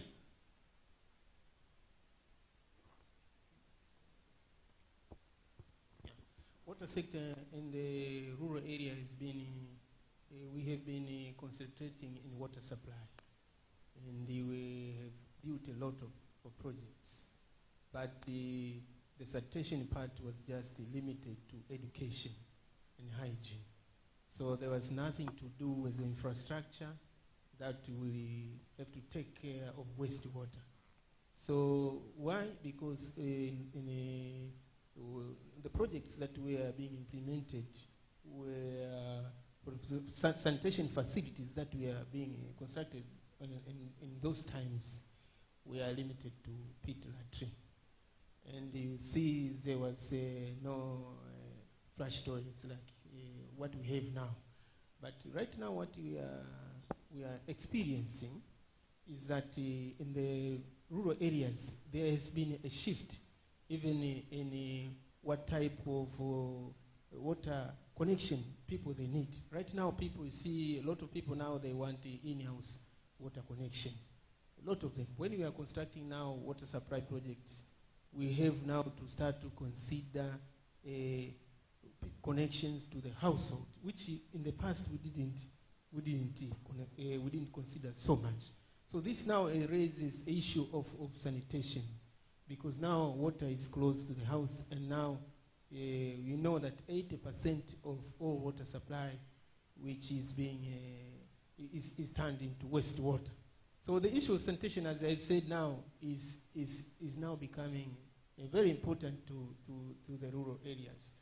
And what I can say is that we now, as Rwasa, we have now to start to think about to construct sanitation projects parallel with water projects. We have been constructing water projects, but we forget about sanitation. But now the thinking should be now we construct water projects which should go parallel with the sanitation. The only component in sanitation that you can see in a water supply project maybe is just at the public water point you have somewhere there's the drainage. That is all to do with sanitation. But we haven't any infrastructure for sanitation from household. So we have that problem. But as I've said that we have started with acquiring land, we now have started with acquiring land in some areas, in the rural areas for treatment of wastewater. So this is what we have started.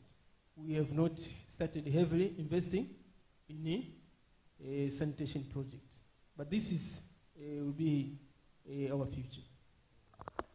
Thank you very much. Maybe on the same point, let me also give an opportunity to Engineer Mwajuma, 1 minute, and then Engineer Dixon also 1 minute, and then we'll take a couple of questions from the audience to wind up our discussions. Please welcome. Thank you very much. On addition to what Mr. Engineer Amos has been said regarding sanitation in rural, as we said that we have a very big gap in rural when you're speaking about sanitation. And as a role as a Ministry of Water, Rwasa is not supposed to be concentrated on water supply alone. It's also supposed to look into sanitation.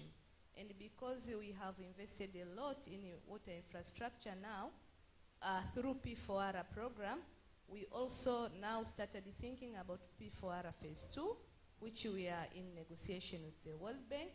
And in that phase 2, we will consider much the sanitation and the remaining part of water supply, by considering that all infrastructure that has been constructed under phase 1 of P4R, we are expecting 80% of those water being converted into wastage.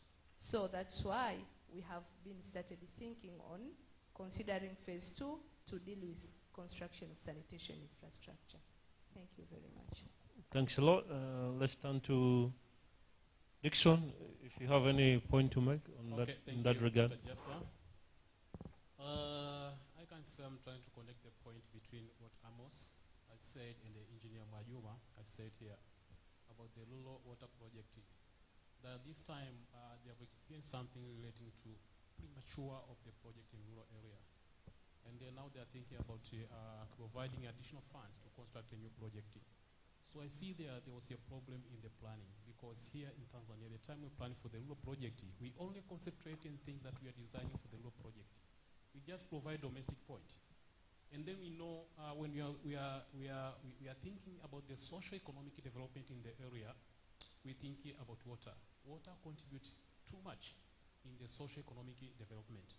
So after implementing the project, people, they have water. So what is next?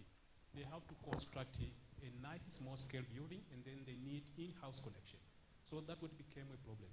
So by the time we are designing, they didn't take into consideration about the in-house connection, because the per capita demand for in-house connection is different from the village connection. So you see, when you're designing for public water supply system, we don't consider about in-house connection. And the per capita demand for in-house connection is different. Now the government is pressurized to put more effort to get funds to construct a rural project. I think this is the remark for the Ministry of Water to start emphasizing on thinking about designing the rural project in the thinking of that this project in the near future will be becoming, in this area in the near future will be coming to be an urban area. So now you think, you see, those projects were designed 10 years ago, and then now the area is becoming township. So if township, it means they need more water, and that system does not satisfy the requirement at this time. So designing the rural also, Mr. Amos, Engineer Amos, you have to think about incorporating some futures regarding about the in-house connection you're planning. So I think this one the ministry should take as a note for the rural project to be designed as an urban area for the coming 10 years. Thank you. Thank you very much. Maybe before we take questions and comments from the audience, one last question would be on the issue of finance and investment. And I'm glad that the two of you mentioned it earlier on. And I would like to dig deeper as far as the ministry is concerned, the private sector is concerned, but also other stakeholders are concerned. What is the position right now as far as finance and investment, both in the water sector, climate change, and other aspects which are cross-cutting related to the water sector? Let me start with you, Engineer Majuma, and then afterwards we'll take some questions from the audience. Thank you very much. When you are speaking about financing modality that we have, first of all, we have, we call it TANWIP, Tanzania Investment, Water Investment Program, which have not yet launched, but there we have aggregated all the issues related to water and sanitation to 2030 is there. And we forecast how are we going to get those financing mechanisms. We are expecting from our internal, which is local, government of Tanzania. We are also expecting from various donors that normally we have, and we are still continuing collaboration with them. And also private sectors, because now, as of now, if you look at our national water policy, we are in a process of updating it. And in updation of our policy, we encourage private sectors to engage with Ministry of Water in various areas, but in the intention of making sure we attain our goals. So by having collaboration between those private sectors, donors, and the government, that is how we arrange ourselves to make sure our strategic plan, our Tanzania National Water Investment Program is going to be done properly. That is how. And now when you are speaking about private sectors, most of the private, not speaking about donors, the government has coming with this PPP program. This is more encouraged to the government. And also when you are speaking about grants, anybody who having grants, he could be a donor, CSOs, NGOs, you are warmly welcome to the Ministry of Water to collaborate with us. Where it is loans, people are coming with EPC plus F, but we as a government, we don't like the modality with our private sector coming with the EPC plus F because of our law. Because when you are speaking about the procurements, we needed to go to transparency. You needed to advertise if you have a project to make sure it is transparency and competition is done properly to find who is the winner. But when you are speaking about somebody come show interest to collaborate with the government, under EPC plus F, it needs exclusivity because the financer is coming with the contractor on his back without having any competition mechanism and so on. That is where the problem starts. So we arrange ourselves. If there is any private sectors who are coming with EPC plus F modality, should be ready to make sure that the donor will stand as a donor, but he will tell us what kind of companies, if it is a UK financing, he wanted a company from UK, the competition must be there. We will put it and we will advertise, not one company coming at his back. That is how the government arranged himself. To add on that, maybe Sunday could add more on the financing mechanism. Thank you very much. Sunday, please. Maybe very quick, I'll add up two things. As far as financing and investment, the water is a challenge and is required. So first is a point of innovative financing. We need to move from the conventional style of soliciting fund from the treasury only. But we need to think beyond that so that we attract, for example, we are speaking about climate fund. We need to attract that fund, but also to attract fund from the private sector. And that means we require some attracting environments. So that is innovative financing. But the second thing, which will also augment the idea of financing of the water sector, is the packaging of the water story. As of now, water is a social affair. And when it comes to economics, then it is rated and budgeted in the social aspect. But we are all clear that water is both social and economic. That being the case, we need to move and to put the other side of the story on the economics of water, to indicate if we invest this much money, what is the monetary aspect and the impact of it. If we are sending water to an hospital, how much that water will reduce in terms of the budget of the health sector. If we lose water because we don't get energy because of water, how much are we losing economically? This will help to speak to the economics, to the people in the treasury, to understand water in both aspects, the finance, the social, and the economic. So the African Development Bank, in collaboration with the AU, of course, with the Global Water Partnership, they have established that if we invest $1 in water, it has a potential of return of $7.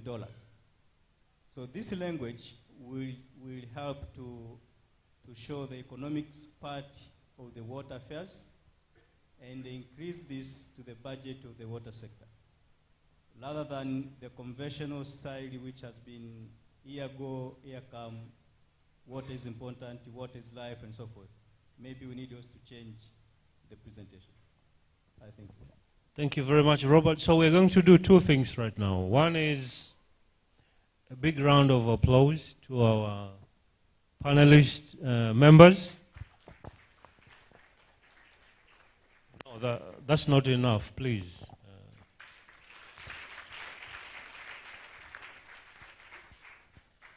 And second, we have to, we're going to have an opportunity to ask some few questions to our panelists, maybe 3-4 questions. So I hope there is a mic revolving around there. If we can take some questions, then our panelists will be happy to respond to your questions. We have two hands over there, another one and another one over there.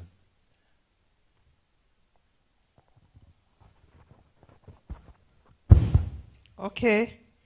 We have sat down for a long time. Can we all stand up, please? Can we all stand up? Okay. And we do an exercise. Yeah. An exercise is very simple. It's to appreciate the work the panelists have done. And we do that exercise by clapping hands. 5 for each panelist there. So total number of 25 claps. That's an exercise because clapping hands is an exercise. Okay, we start. 1, 2, 3, 4, 5. 1, 2, 3, 4, 5. 1, 2, 3, 4, 5. 1, 2, 3, 4, 5. 1, 2, 3, 4, 5. Thank you very much. Now, you can sit down. My question now is about rainwater harvest. When I was passing near water, near Mbemkuru water, river, a lot of water goes to the Indian Ocean. What are we going to do with this water which is going to the Indian Ocean? The presentation, one of the presentations shows us that there are ponds up the mountain to tap the water. We here in Tanzania, what are we doing? The minister, the deputy secretary can help us, and the panelists. Thank you. Thank you very much. So we will collect the questions and then answer them. Thank you very much. My name is Dr. Bulamile. Basically, I'm not a water engineer, neither a water expert. But unfortunately, today we exchanged some words here. Yes, she has taken my point, but I think water is not only for specialist water engineers. It involves other experts, planners. Now, if I go to Ruasa, for example, they are dealing with the water supply in the rural areas. And you know how our people are living in the rural areas. They don't stay very close to one another. So what you supply in the rural areas cannot necessarily be enough to generate a wastewater system to spoil the environment, because they need maybe 2 or 3, 4 buckets of water, because the water is very far away. You cannot supply water to each individual house because they are distantly located. You can't run a pipe maybe 100 meters without supplying water to a residential, only to supply one house. And you have a pipe running 5 or 100 meters apart. So this water issue is not a one ministry issue. It involves all experts in the safety sector, engineers, architects, planners, etc. So I tend to support the WhatsApp guy. He cannot deal much with the sanitation. He can only end up encouraging people to use pit latrine. Very little he can encourage people to connect water to the houses because they are far apart. The expense is going to be very high. That's one thing I want to talk about. If I go to the last speaker, he talks of the economics of water supply. I see water is very, very important to be a social service, to be given for free. Because if I have enough water to wash my clothes, I will get rid of diseases because of death if I wash my hands. So I will reduce the expenses in the hospital. So economically, people will be more productive because they are healthier without going to hospital. You see? So water can never be an economic entity to rely on, that when I supply water, I will be paid to recover the investment. This is simply like BRT. BRT is very expensive. It cannot recover the investment that you have invested in the BRT. It is a service to the public. It makes people go to work quicker and have more time to produce. Similarly, water is an essential item to be supplied to people so that it can be productive by reducing the people going to hospital because of diseases. When they get clean water, they can't have diarrhea, they wash their clothes, they can't have diseases related to skin, so they become more productive. Economically, they are generating more income to the country instead of charging them higher fees to pay the loan for the construction of the facility. Another thing, when we are planning, we don't plan for maintenance. The Deputy Secretary, Permanent Secretary, has talked of a number of projects which are done in the first phase. But there is no maintenance cost. And of course, at that time, the projects were government, or the people are not involved in the construction of those facilities.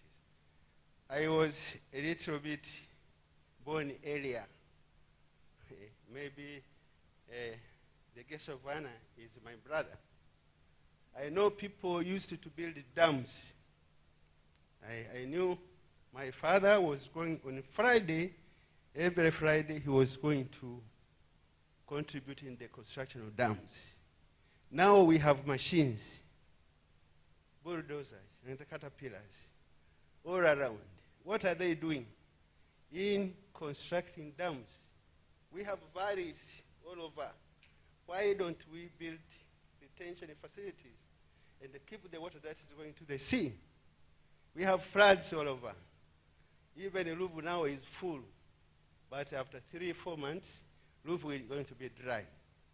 Why don't we consider considering a dam somewhere that retain the water at intervals throughout the Ruvu River so that you can release the water at one point and allow the treatment in the lower part of Ruvu. So the ministry needs to use a multidisciplinary kind of design approach involving all other experts. Remember, when we are doing improvement of roads, we are building our houses, we are creating hard surfaces, so we are generating a lot of runoff water, and this runoff water is what is affecting the valleys, affecting people, floods, etc. Why can't we cap this water from the roads and treat it so that we can have a lot of reservoir water?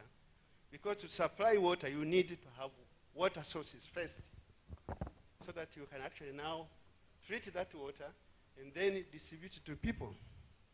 Now here, again, you need planning. In order to be able to connect water to the houses, you need the people to be closer. That means planning must be in place. You can't supply water at a very high cost and expect return in investment. Thank you very much. Thank you very much. Okay, thank you very much. That was more of a comment, maybe a question, 2 or 3 questions. Okay. I will appreciate that if you can ask short and clear. And please mention your name and your institution affiliation. That would be great. Yeah, my name is Henry Mugasa. I'm a water specialist. I'm now working abroad in Congo in water supply and sanitation. So here my question, or maybe observation, which I work for a long time here in Tanzania in the rural areas. And in the past, I saw some of the documents about the water master plan in the country. It was a very good document. When you want to work everywhere, you find all sources, all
the positive aspirations and gains and whatnot would thrive as you describe them? Maybe this could be a question to both of you.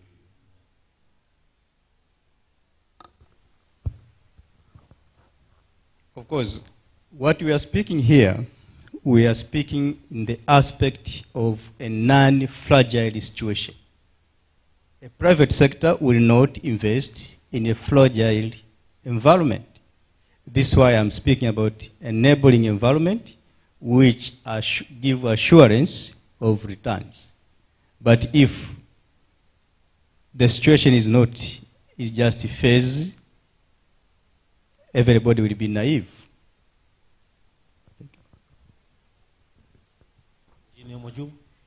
Thank you very much for that. I don't know what to say, what kind of question. Okay. We are profession and we understand that we are working under political issues. And my friend, let me speak frankly here because we are all technical. What we are doing here, political is above. We professional, we can do wherever we did, but at the end, when we are speaking Tanzania, tunatekeleza ilani ya chama tawala. Si ndo tunatekeleza? Hiyo 85-95% ni chama. Kwa hiyo chama ndio bosi. Sisi wauza duka tu. Lakini wenye duka ni wale pale. Sasa when we are speaking about a priority, let's say the politics come now, say water is no longer a priority, priority is health. Unfortunately, wherever you go, you can't do anything without water.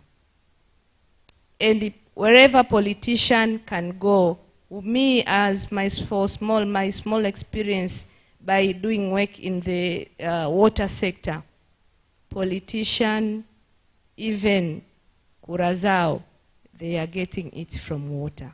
Because water is a very important commodity. We don't expect that today we'll do that and tomorrow they will come up and say water is not a priority. Water is very important commodity in the country. Without water, no life. Bosi wangu huwa anasemaga maji hayana mbadala. Ingekuwa labda kama ni ubwabwa utasema nitakula ugali nikikosa ubwabwa. Lakini maji hayana mbadala. But second, we are all working by following a certain, I'm saying now we have a SDG, we have TDV, and even in the water sector, we have our strategic plan. Those are the documents which guide us. Apart from those documents, but we have policies and so on. If our policies encourage private sectors, our strategic plan is looking into private sectors.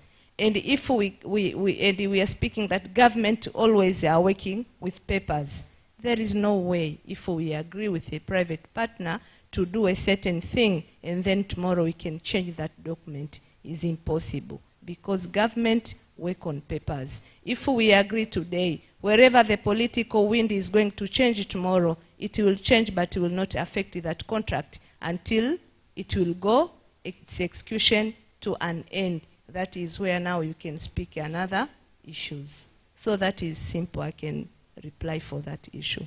Thank you very much. Engineer Majuma. On that note, let me give 1 second for each panelist to conclude. Water and sanitation in a changing context of the world. Just 1 second from each one of us and then we will conclude. You want to respond to the question? Maybe 1 minute. Priority. Okay, thank you. I think I will quickly just respond to some of the questions and also comments. We have from Titus Safari. I appreciate your comments on the need to start to collaborate with the other sectors like local government and also health sector so that we have emptable toilets. So we take that comment. But also the issue of a business model that will be sustainable for sanitation services in the rural areas. We take that comment. But also I think I appreciate also from Dorothea that what we are doing right now, we are acquiring land for wastewater treatment. So we have already done. But I think there was a question from Henry Mugasta. I know Permanent Secretary responded, but I want to add about the water master plan. We know even at Ruwasa when we started the construction, we had a problem because all the master plans that were existing were outdated. Most of the water sources that were there, but they've changed. So right now we have, even at Ruwasa, we have already started to deal with this problem of master planning. We have done for one district, but we're still in our plans. Even this year, we'll continue to make more master plans for the remaining areas. We have done in Njombe region, one district in Njombe region, but we still now will be continuing. I think this is, or otherwise the others, they have already been answered. Yeah.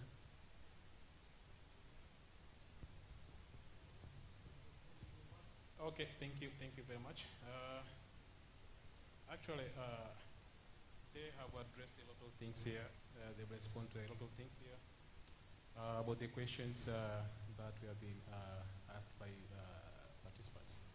Okay, Professor Edmore raised something here the time he was presenting his presentation here.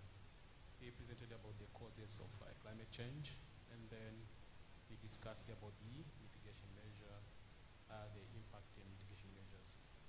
And also about the impact of climate change we see here, hot weather. He just discussed about the hot weather, and then he discussed also about the heavy precipitations that we face here, even in Dar es Salaam. A few days ago, the whole area were flooded. And then he discussed also about the agricultural and ecological drought, and also groundwater depletion and the impact of this climate change. And also he discussed a lot of things, many more about climate change. So the questions that were asked by the participants, for example, Dr. Kulamile. Kulamile,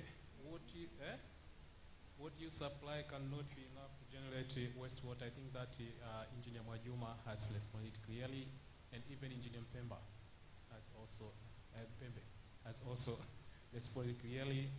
So I can take you back in those days before I was born. In 1977, what Mwalimu did in the village, he reallocated the village, taking what people from an area that were concentrated to remote areas. In those areas, he provided the project of water supply system. So recently, those areas are urban areas. Most of them, some of those areas are municipals and some are township areas. So having such kind of an area is very difficult to do a sanitation project. It means you need a lot of money to do the compensation to construct a sanitation project. So when you're planning for a sanitation project, you have to think in the early stage. For example, here we have the village. We have a lot of land, the compensation is very low. But when we think in the future, that area with provision of water supply system, that area in the future will become municipal. And then you have to compensate people with the building, so you have to demolish the building. You have to pay them to construct a sanitation project. So I think the ministry should take the point that in the rural, they have to start from this point when the population is still low. So talking about this one, the first question posed by my sister there about the flowing of what the sea. That what the former president, the Honorable Jakaya Kikwete, was speaking here. That now they're experiencing seawater in Dar es Salaam and other areas. That the seawater is flowing back the area. It's because of the paved areas. You see the areas be paved, so fresh water flowing the sea, and seawaters are coming there. The boreholes. So now the boreholes are becoming not useful for drinking water. So I think here the Minister of Water should think about tapping the water. For example, there is some, I think, Tawasa, they think about collecting such kind of water in order to avoid giving people water which is not good to drink. And I think Engineer Mpembe provided us a remark for the institute to do a research about the non-revenue water. I think we are doing that. In the morning you saw here one of our staff got an award about the leakage management system. That's the system for combating the non-revenue water. The institute, the students who have developed the leakage management system that has been installed in some of the utilities, and it's working much better. And we are still doing a research in that area. We are still making some progress in developing some methodologies of getting an equation that can integrate in the billing system in order to combat about what we call the commercial losses. I think we are in good track, and we are still doing more about that one. So about the challenge here, I saw we have something relating to sanitation here. The big discussion here was about sanitation.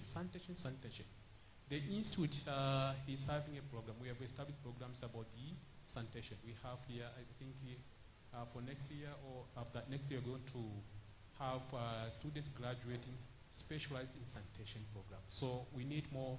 We are calling for more students to come and start here to get an expert in that area, so that they can help the utilities to operate well in combating this what we call the sanitation. We also have so many short courses here. We have more than 50. So if you go to the website of the Water Institute, we find a lot of short courses bridging from climate change, non-revenue water, design water supply system using modern softwares, and we have so many things relating to that. And in addition, we have also programs relating to community development. We see here the CBOs are not performing better. So we have also a program. I think this year is the first intake, and we are still having so many programs that will be started in the next academic year. In the morning, our rector, Dr. Adam Karia, addressed about that one. He pointed out that we have so many programs that are coming in bachelor degree, diploma, and master's program. I think we are calling for the audience to think about joining the Water Institute and getting the better knowledge in water and sanitation, and also management and social activities. Thank you. Thank you very much. Just 1 second, Engineer Mwajuma and Engineer Robert. 1 second, please. Keep it to 1 second. Thank you very much. I really appreciate your comments, your collaboration, and I encourage you to come to the ministry. We are there 24/7. If you have any advice, any comment, any issues you think could add anything on water supply and sanitation to our country, you are warmly welcome. Thank you very much. Thank you very much. So just to finish up, first I see we have like 4 problems. First is when we say we have too much water, then when we have too little water, again when you have polluted water, but as a country we also have low level of water supply and sanitation. Now these take away messages on the challenges, but climate change and sanitation, as of now, are gateways to access some fund to address these challenges. But accessing those funds will require organizational capacity, which would mean we need the political will to do it. We need the human resource with the capacity to do it right. And we need availability of financial resources to do it right now. You need to get funding by using fund. Thank you very much. So Robert was pretty smart. He stole my concluding remarks and comments. And with that note, maybe let's all stand up. And, so thank you very much, the audience. This is it from us. We appreciate your comments, your questions, and we had a really great time interacting with you. Thanks a lot. Yeah, thank you very much. This marks the end, but before you leave here, please, kindly be seated a little bit. Thank you very much for the presentation, for the keynote speaker, the panelist, plus the moderator himself. So I would like to take this opportunity to invite Professor Moore to come up here for the picture. But when he's coming up for the pictures, I'll continue talking some of the issues, and the cameraman should take a picture he can take the last seat there for the picture. Yeah, and we should give ourselves a round of applause. The big one for the keynote speaker, for the panelists, for ourselves staying to the end of this session for today. So while the picture is going on here, I have a few announcements to make. The conference will proceed tomorrow, and from 8 to 9, that will be a time for registration and tea, morning breakfast. A little bit 5 minutes before 9, we need to get inside this venue, and the presentation will start. That's a very important announcement for tomorrow. And the second announcement, it's about Professor Moore needs to meet with alumni from the HIE. A lot of Tanzanians went for the graduate school there, so we would like to meet them. They will do some arrangement ahead that they have their leader and a group so that they will have some kind of communication and they can communicate to myself or to Engineer Nance, my colleague, about the time that they would like to meet with Professor. And the last announcement here is there is an evening tea there. So kindly, after this session,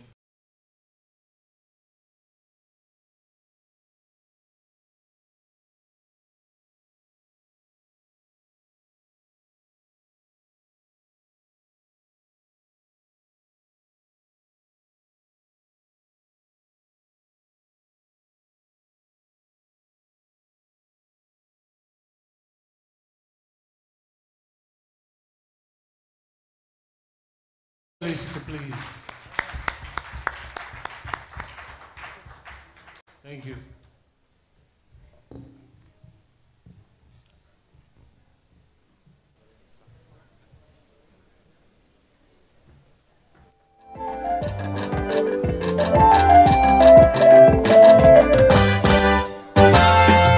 Maji safi na salama na ya kujitosheleza kwa kila Mtanzania. Maji safi na salama kwa gharama nafuu ndiyo dira yetu. Kiwango cha upatikanaji wa huduma za maji nchini kimeongezeka. Imepunguza adha ya maji kwa wananchi. Maji safi yatiririka. Wizara ya Maji HECO, kazi inaendelea na mtu wa mamando. Miradi mikubwa ya maji inatekelezwa kwa kasi. Pongezi kwa serikali yetu ya awamu ya 6. Barabara za ubora wa maji zenye ithibati zimeongezeka. Endelea, Mama Samia, asante. Wizara